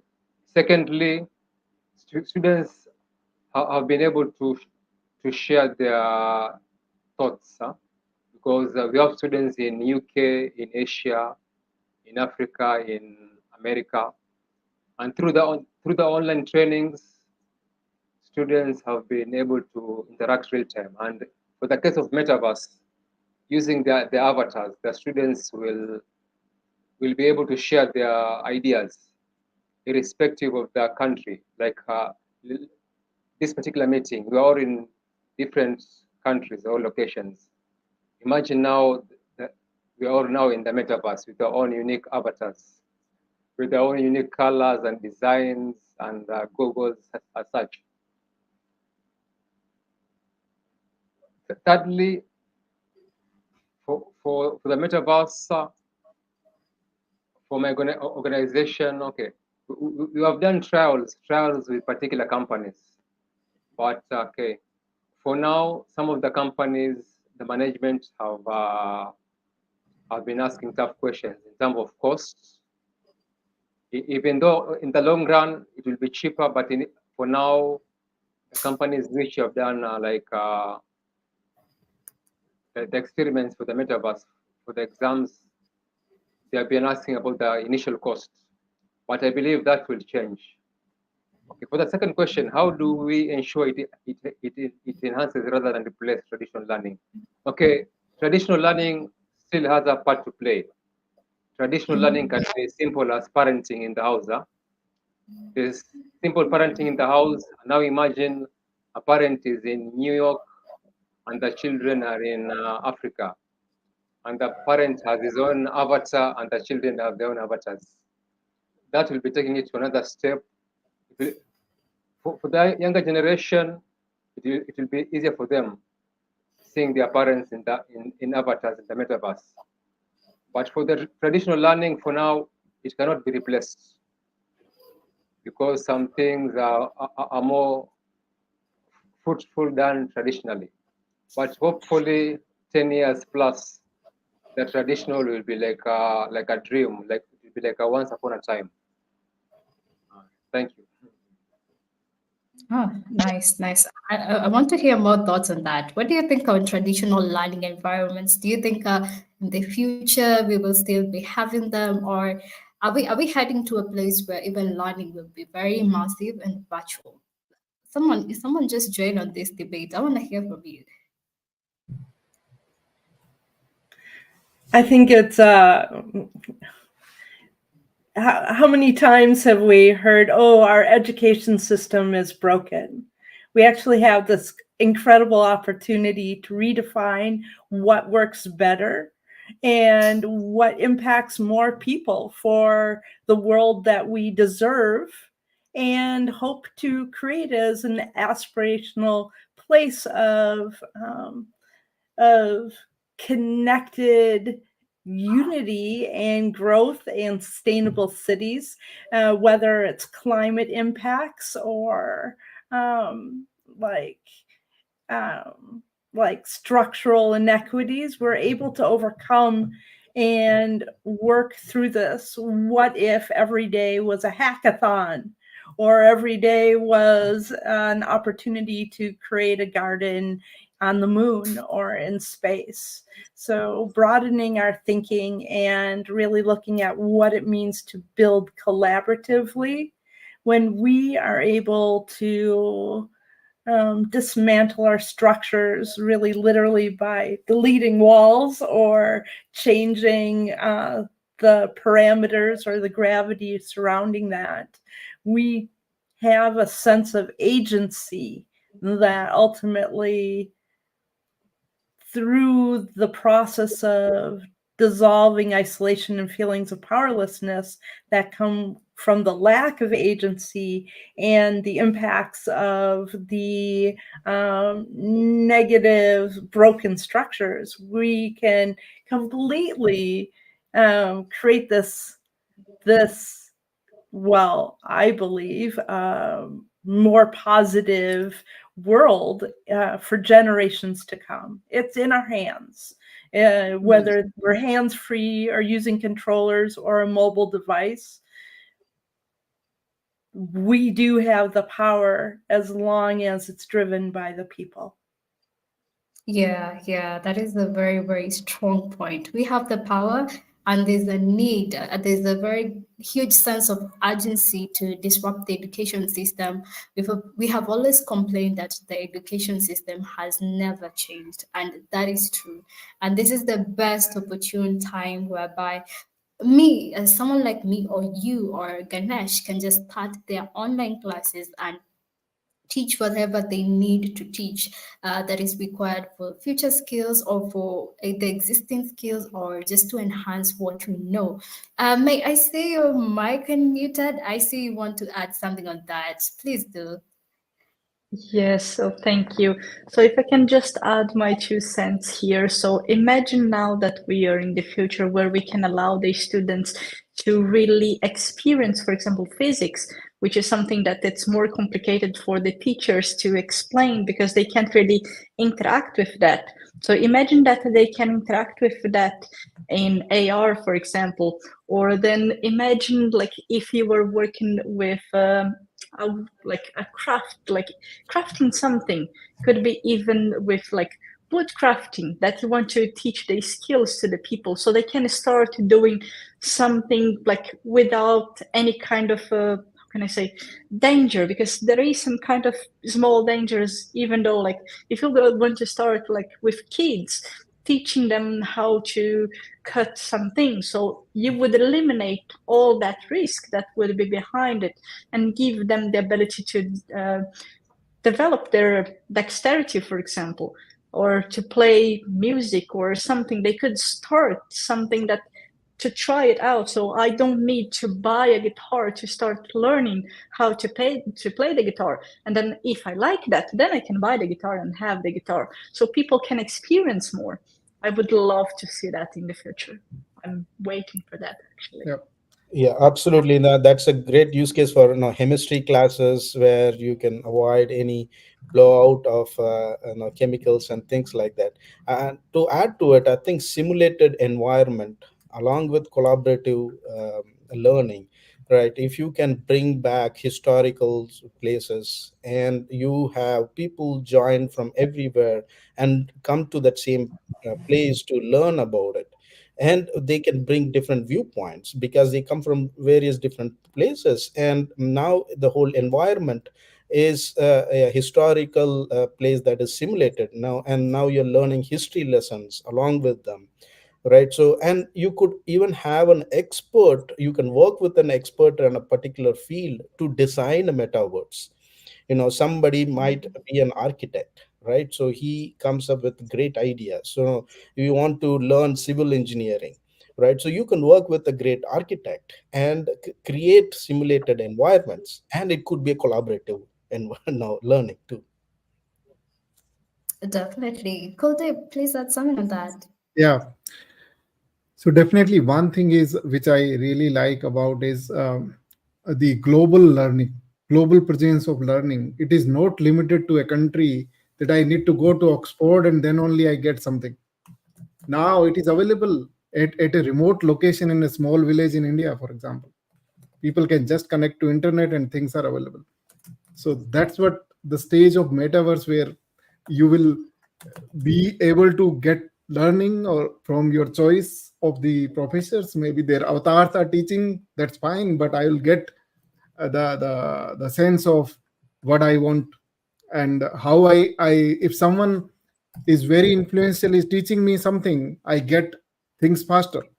Now all those aspects can easily be simulated and provide a training courses that fits to my personalized learning environment, which is a very fascinating thing, I think. Yeah, definitely. I think it's high time we complement our textbooks that have been there for years, and it's now time to make the books very massive for our students. And Metaverse is redefining how we are learning. It's not just about answering questions, because traditional education is all about answering questions. But when we bring in the aspect of AI, emerging technology, and the metaverse, it's now a matter of how creative can you be, how immersive can the child be, how creative in their own specific angles, because kids have different ways of learning, kids have different ways of understanding things. And I think I look at the metaverse and I see a lot of possibilities. The only thing I wouldn't want for the metaverse to do is to have our kids having to wear gadgets all the time. That's not, I don't envision that kind of a future where kids are just learning with gadgets. I think it's tiresome, and the nature of kids being playful, I think gadgets would be broken every time, and parents would be complaining that I'm not buying any gadget anymore because they're already destroying it.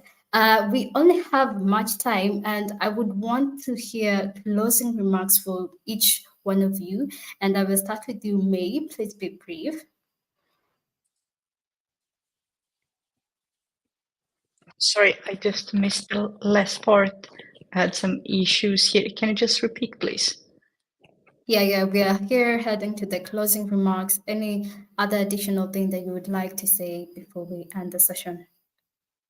Yes, I just would like to thank everyone here. Thank you very much for the invite. And this was an amazing panel. So a lot of people talking, I believe, almost the same thing. That's what I really love about this, because we all align. So there is not really a lot of divergences between our opinions here. So I really like that we are all following the same path and the same direction. So thank you very much. You're welcome. Joseph?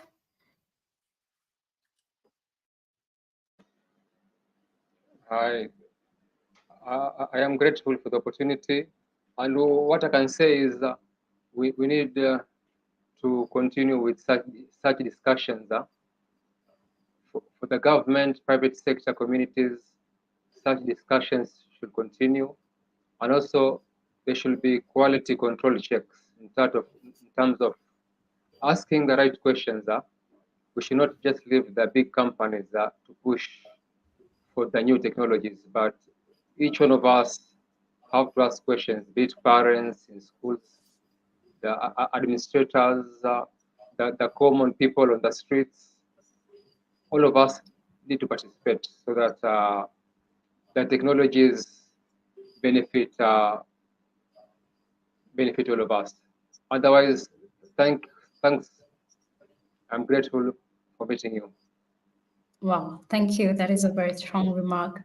Kuldeep, I see you with your books, and please tell us where you can get your books as well as you do your closing remarks. Yeah, so I think there might still be long path to reach there, the stage of metaverse, which is, I feel, a next internet stage. There might be still a lot of challenges and opportunities, but only thing is we cannot ignore that. So it is responsibility of everyone to create that awareness, be aware what they are using, because there are still a lot of things to get mature, to reach the right level. But we cannot ignore this evolution. It's not like, yeah, there are so many issues that avoid using this. That's not possible. We will start using it. So it is better know it what we are using it rather than using it without knowing what's in our hand. So yeah. Definitely. And I'm sure you can get your books at Amazon, as you mentioned, right? Yeah, Amazon. Okay. Ganesh? Okay. Yeah, Ganesh, can so you? yeah, thank you everyone. Amazing panel. Thanks for the opportunity as well. I'm super excited with the potential and opportunity that Metaverse can bring. Ready for to be in the 3D world from the from the existing 2D. But again, like Kuldeep and everybody else has mentioned, there is a lot of work to be done, especially to make sure there are proper standards, proper governance, and everything is built ethically, right? So that is something, and there is, when there is a change, this is a new technology, we are at the very initial stage of such a revolution, but any change will come with resistance. So there are people who still do not believe the potential in metaverse, and we need to work on those. And I'm very positive. Thank you so much. Paige, briefly, as you sign us off. Well, thank you, Lynn. Your questions today were so brilliant. They really activated a spark in each one of us. I was inspired by May, Ganesh, Kuldeep, and Josephus in so many ways today. Thank you. Wow, amazing.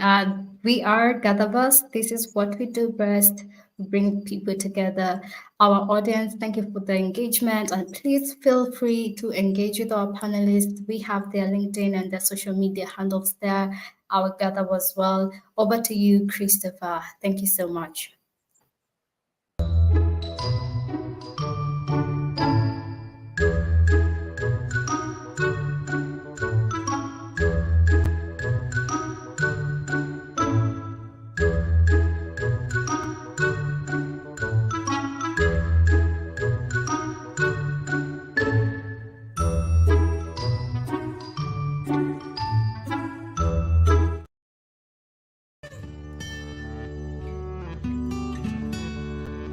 Hi, I'm Dr. Diaz. I am a psychologist and a trailblazer in the XR space. In 2015, I developed a model at the end of my clinical training that explains conflict in a new and innovative way. This began my journey into 3D technology and eventually social immersive spaces. During COVID, instead of making sourdough, I began growing environments that helped community come together. I started to use the dot model principles to shape how communities found each other, connected, and conflict in everyday encounters. Just like in the physical reality, communities in virtual reality reflect the conflicts at every level. I believe in the power of immersive communities to shape our physical reality in every possible way. But first, we have to listen to the people who are causing the most harm, which is how I began the Troll Project, where I go in with a small group of volunteers and interview trolls who are acting out with behaviors that destroy community. Hi, I am Dr. Diaz, and I'm here to talk to you about the Troll Project. This is not just about identifying the problems, it's about understanding a complex ecosystem where conflicts and resolutions coexist, shaping the dynamics of virtual communities. Clips from these interviews are ranging from provocative to rehabilitative. They're highlighting diverse perspectives of how we might change ourselves and the environments we inhabit in every reality. Let's review some answers to the question, what is trolling? I would just say it's putting people down or just messing around in a way that's troublesome. Being irritating in a funny way. But trolling, you're basically hurting them, like their emotions. Invading a person's personal space. It is literally trying to attack someone's personal mind. There are some that are very destructive. They go out of their way to hurt and harm people. We are exploring what drives trolling behavior, such as this. I'm gonna be honest, every time I encountered a troll, it's just usually somebody who's crying out for attention. Best. And a troller is basically just to do funny things to try to get laughs out of other people, but it usually doesn't end well and it only makes them look stupid. There. Anonymity in VR can cause a degree of chaos and undesirable behaviors. It removes People don't really realize that they're depressed, and it will cause them to bully and all that and troll and all. So, when someone isn't very social, they tend to not really pick up on social cues. Like when someone's taking it too far, they don't really understand the limit. Next, we'll look at some examples on the effects of trolling.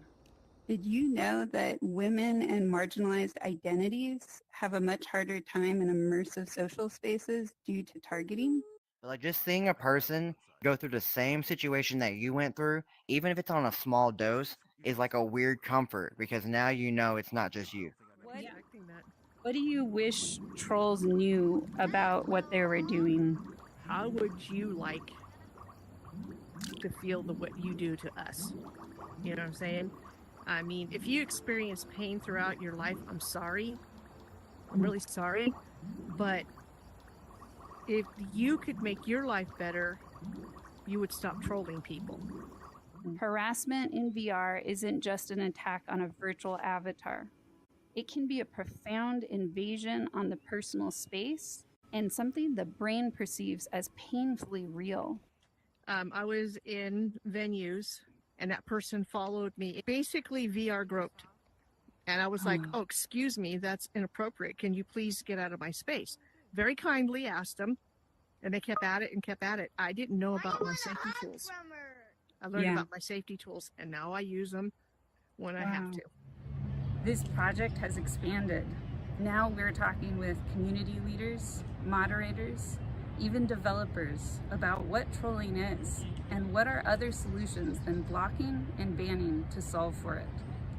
In the Troll Project, we captured compelling interactions that reveal motivations behind trolling and the potential for transformation. Looking forward, I envision a digital world where virtual communities are resilient, inclusive, and empathic. Together, we can innovate and inspire, creating a future where digital interactions are as enriching as they are entertaining. Thank you for considering the potential of this project at making a difference. The insights from the Troll Project are stepping stones that are helping us explore how to build environments and communities that are safe, nurturing, and enhance the quality of our interactions in every reality. I invite you to join me. Ta-da! That's it. Yay! Thank you. Yay! Yay! Yay! Confetti!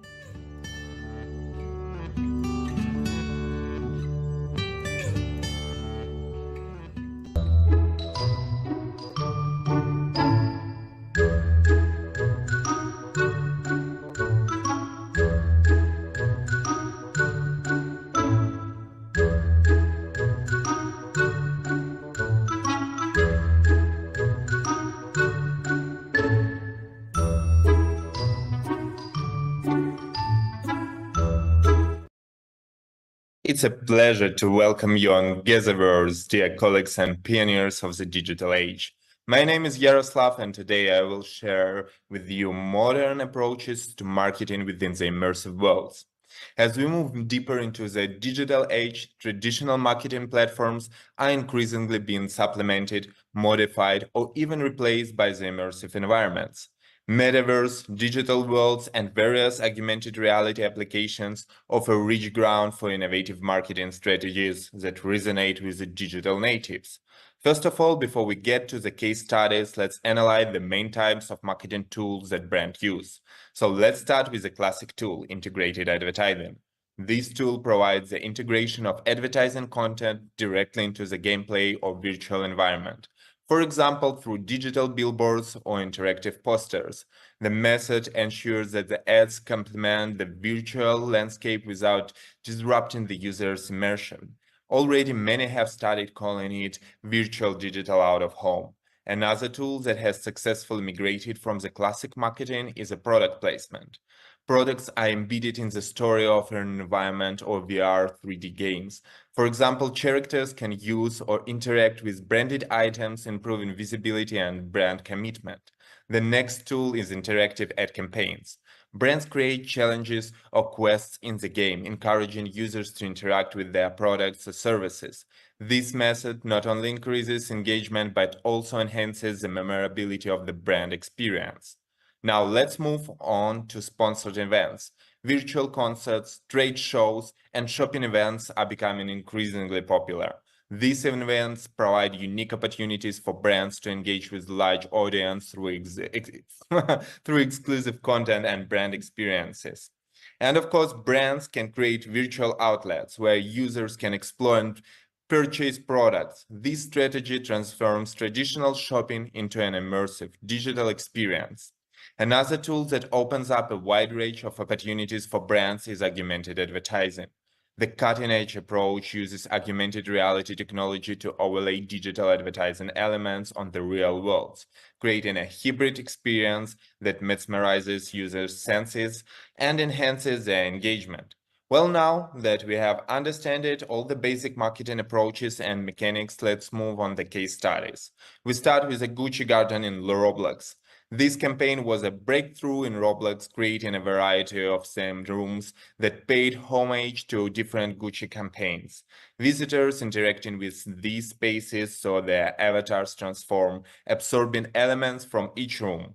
What's more, users always started their journey from different rooms, so user avatars were also very different. And naturally, users could also buy digital goods such as clothes, handbags, and so on. There was even a record for a digital handbag that was sold for over like $4,000 US. We can see that Gucci is using a whole bunch of marketing tools at once to maximize their brand connection, and they want to enrich the user experience. Of course, the next one is the Super Bowl and the Big Ben at a Fortnite. This event showed the potential of immersive worlds to host large-scale events, and especially live events. But I don't want to focus on them as much because they are quite similar to Gucci Garden. So let's shift further. Another one which I really love is the Lego brand, which was incorporated into Fortnite's interactive narrative, not only attract a wider audience, but also increase the company's sales. According to Circana, Lego sales grew by 2% in 2023, while globally toy industry saw the sales drop by 7%. I personally think we will see an increase in Lego sales this year, and a lot of that growth will be due to the immersive worlds, because they are demonstrating the direct impact of immersive advertising on sales. Lego team of digital experts grew by 27%, not for nothing, but for a good reason. First of all, thanks to the creation of the game world, Lego gained an additional sales channel for digital in-game loot. And most importantly, Lego created a strong connection between the brand and the consumer. I propose to consider the case of using mixed reality and web AR technologies open new ways for interactive marketing. These technologies create more accessible and more engagement user experiences, bringing the gap between digital content and the physical world at the same time. The technology is very accessible. All user need is just a cell phone. I've selected a few interesting cases. Unilever introduced an innovative approach to attracting talents through its pot noodle brand by organizing a scalable virtual job fair. This event included the use of a custom content management system that allowed the client to make changes to the event's 3D booth and deploy assets in a web AR environments. Students were able to host the job fair in their virtual spaces and apply for available positions from a variety of employees. Each employer had their own branded virtual booth equipped with a 3D tabletop TV, allowing the brands to show videos directly to students. This approach not only improved brand engagement at the event, but also allowed attendees to deep dive into the opportunities on offer. I found this use case study to be one of the most effective, as it increased the number of applicants by 5 times compared to conventional methods. The Haite brand achieved a 4-fold increase in the sales. As a part of a marketing campaign to promote shoes, photogrammetry technology was used to create 3D scans of these shoes. The designs were converted into 3D models that accurately mimicked materials and textures, allowing the shoes to be placed on the surface in any environment. And the result was an experience customized to each model, giving user an ability to see each pair in the best possible light. Users were able to zoom, rotate, and walk around each pair of shoes, scrutinizing the details. The next one, and I really like Saatchi Art, and Saatchi Art is the largest distributor of the art on the internet. They created a seamless web AR experience whereby users can now easily visualize and shop for artwork in the home to make sure it fits perfectly before purchasing. To do this, users select the art they're interested in online and see a view in your room and press the icon. After clicking on this icon, user can virtually place the art on their walls, for example, using augmented reality. Users can then take a photo of the art in their home and add it to their shopping cart for purchase. This approach provides a unique interaction with the art, making the shopping experience more intuitive and more personalized. And of course, Bloomingdale's. They ship more than 400,000 AR-enabled catalogs to create an immersive, shoppable, and shareable experience using image recognition and hologram technology from the Ace Wall. Customers scanned a QR code inside the catalog to activate a web AR experience. They then pointed the camera as a target image, which automatically showed exclusive images on their own physical space. The holograms of the model helped users to see how the clothes looked and moved in real life.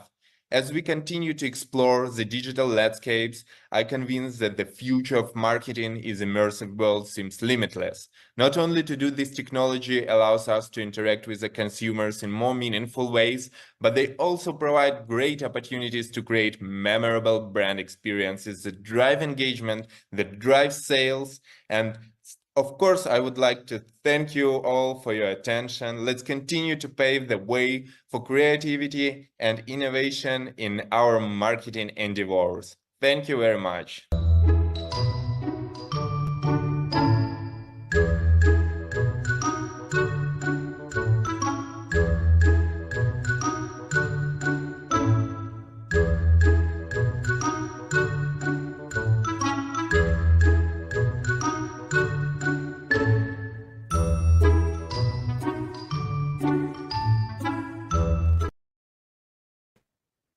Hi all, Ed Lance here. I'd like to speak today about the Techno Shaman, harnessing the power of immersive intelligence. See, technology is an amplifier of human consciousness and intent. Social media amplifies and connects our thoughts. AI amplifies human intelligence, and robotics amplifies human intent and agency. As we know, technology is advancing at an exponential rate. However, our ability to use the technology wisely, wisdom, is increasing more linearly. What we need is to accelerate human wisdom to match the exponential curve of our technology. This best expresses my calling, a quote from Gus Speth. He said, "I used to think that top environmental problems were biodiversity loss, ecosystem collapse, and climate change. I thought that 30 years of good science would address these problems. I was wrong. The top environmental problems are selfishness, greed, and apathy. And to deal with these, we need a cultural and spiritual transformation. And we scientists don't know how to do that." Well, I would add that visionaries, artists, and world builders do know how to do that. So XR technology is essentially a wideband interface to the brain through the senses. And I believe that used wisely, XR tech, supercharged with AI, can help accelerate the evolution of consciousness towards wisdom on a mass scale. My work is in XR domes. These are full dome theaters, large-scale, real-time interactive group immersive environments. Believe it or not, there's over 1,800 of these digital domes in the world already. So XR intelligence to me is using AI to supercharge the merging of a VR metaverse with XR dome theaters in such a way that events can happen concurrently across both of these media. So potential wisdom outcomes we might be aiming for include open mind, open heart, non-dualism, the ability to sit with ambiguity, contemplation, connection, optimism, happiness, and self-mastery. Interestingly, immersive media gives us an extended range for storytellers and world builders to evoke emotions and brain states that are not easily accessible to film or television. This includes awe, relaxation, mindfulness, ecstasy, bliss, like that. Now, the thing about awe, studies are showing that awe can bring us into the present, reduce fear of the unknown, increase empathy towards others, decreases our need to be right, can evoke a state of bliss even, and increase our creativity. One other thing with XR is we're able to communicate the ineffable. If a Zen master is teaching a student, rather than meditating on their breath for 7 years or whatever, we can actually simulate entering the mind of the Zen master and experiencing directly what it's like to be a Zen master. I call this phenomenological cinema. So the techno-shaman archetype comes from shamanism, which is traditionally shamans managed the psyche of their tribe. They were masters of storytelling and transformation. So techno-shamans use the power of XR technologies to craft multisensory worlds, journeys, and experiences that elevate and harmonize human consciousness on a mass scale. The techno-shaman seeks not just to entertain, but to transform. So strategy for transformation is to transform yourself, embody that desired state of consciousness, and create worlds and immersive experiences that share that consciousness with others. These are shows that we're successfully distributing. They've sold over 750,000 tickets. These are XR Dome programs. So whatever medium you're working in, I invite you to be a techno shaman.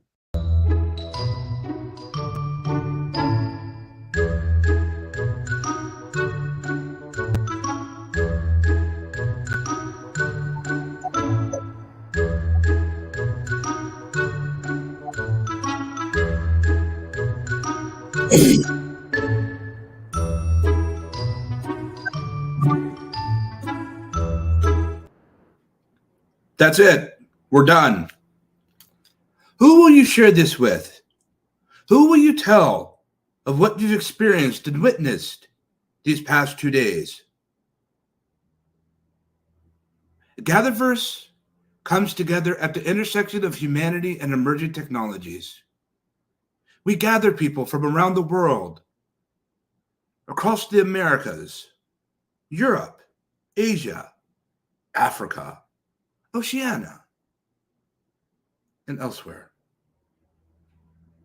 We come together to express, to explore, to journey, to understand, to debate, to consider, to ponder, to ruminate, to reflect, to think, to put together. In a world that's full of war, famine, disease, there's also love and care and joy. There is a light that shines in the dark. There are people that care. We see you. We know that you do. We hope that GatherVerse has been of value to you. We hope that you consider that this is a community that we all share together. A free event where we ask people to simply come as you are. Next week, we have another gather, the You're Fired Summit. It's happening. There's a whole entire workforce of people that's unemployed right now. It's time to have that discussion. And later on in the year, we have a very precious and important gather called the GatherVerse Youth Summit. Will you rally with us for the youth? Will you stand with us? Will you share that summit with others? Will you join us? A 24-hour to 48-hour global summit with youth from around the world will join us, and we will listen to them, and we will have the opportunity to express back. We need to know what they're thinking about what we've been innovating, what they see in the news and the media, what they understand about innovations. We need to understand their desires and what they want to build for the future in the world that they've inhabited. for generations, all of us. In closing, for our 22nd GatherVerse Summit, we do hope the very best for all of you. You never really know what somebody's going through. Be kind. Our gather was well. And until the next opportunity that we are afforded to get together again, and on that next occasion when we do meet, may our gather be well.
She sold my new blue jeans. My father was a gambling man down in New Orleans. Now the only thing a gambler needs is a suitcase and a trunk. And the only time he's satisfied is when he's on a drug.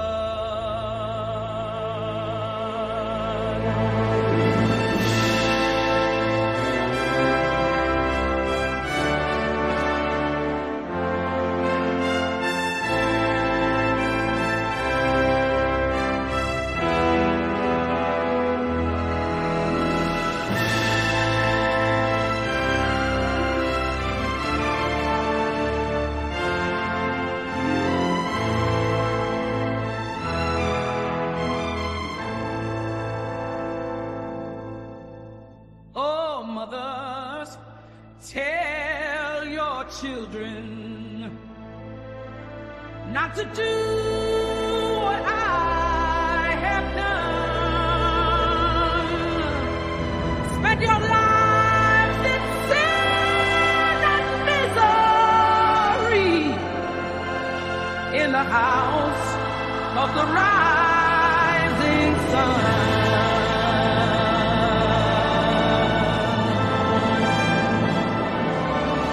Well, I got one foot on the platform, the other foot on the trail.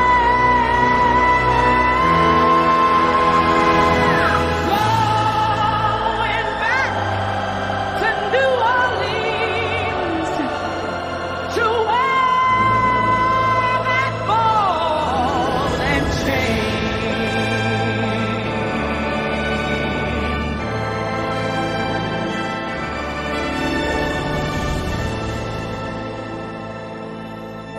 Well, there is a house in New Orleans they call the Rising Sun, and it's been the ruin of many a poor boy. And God, I know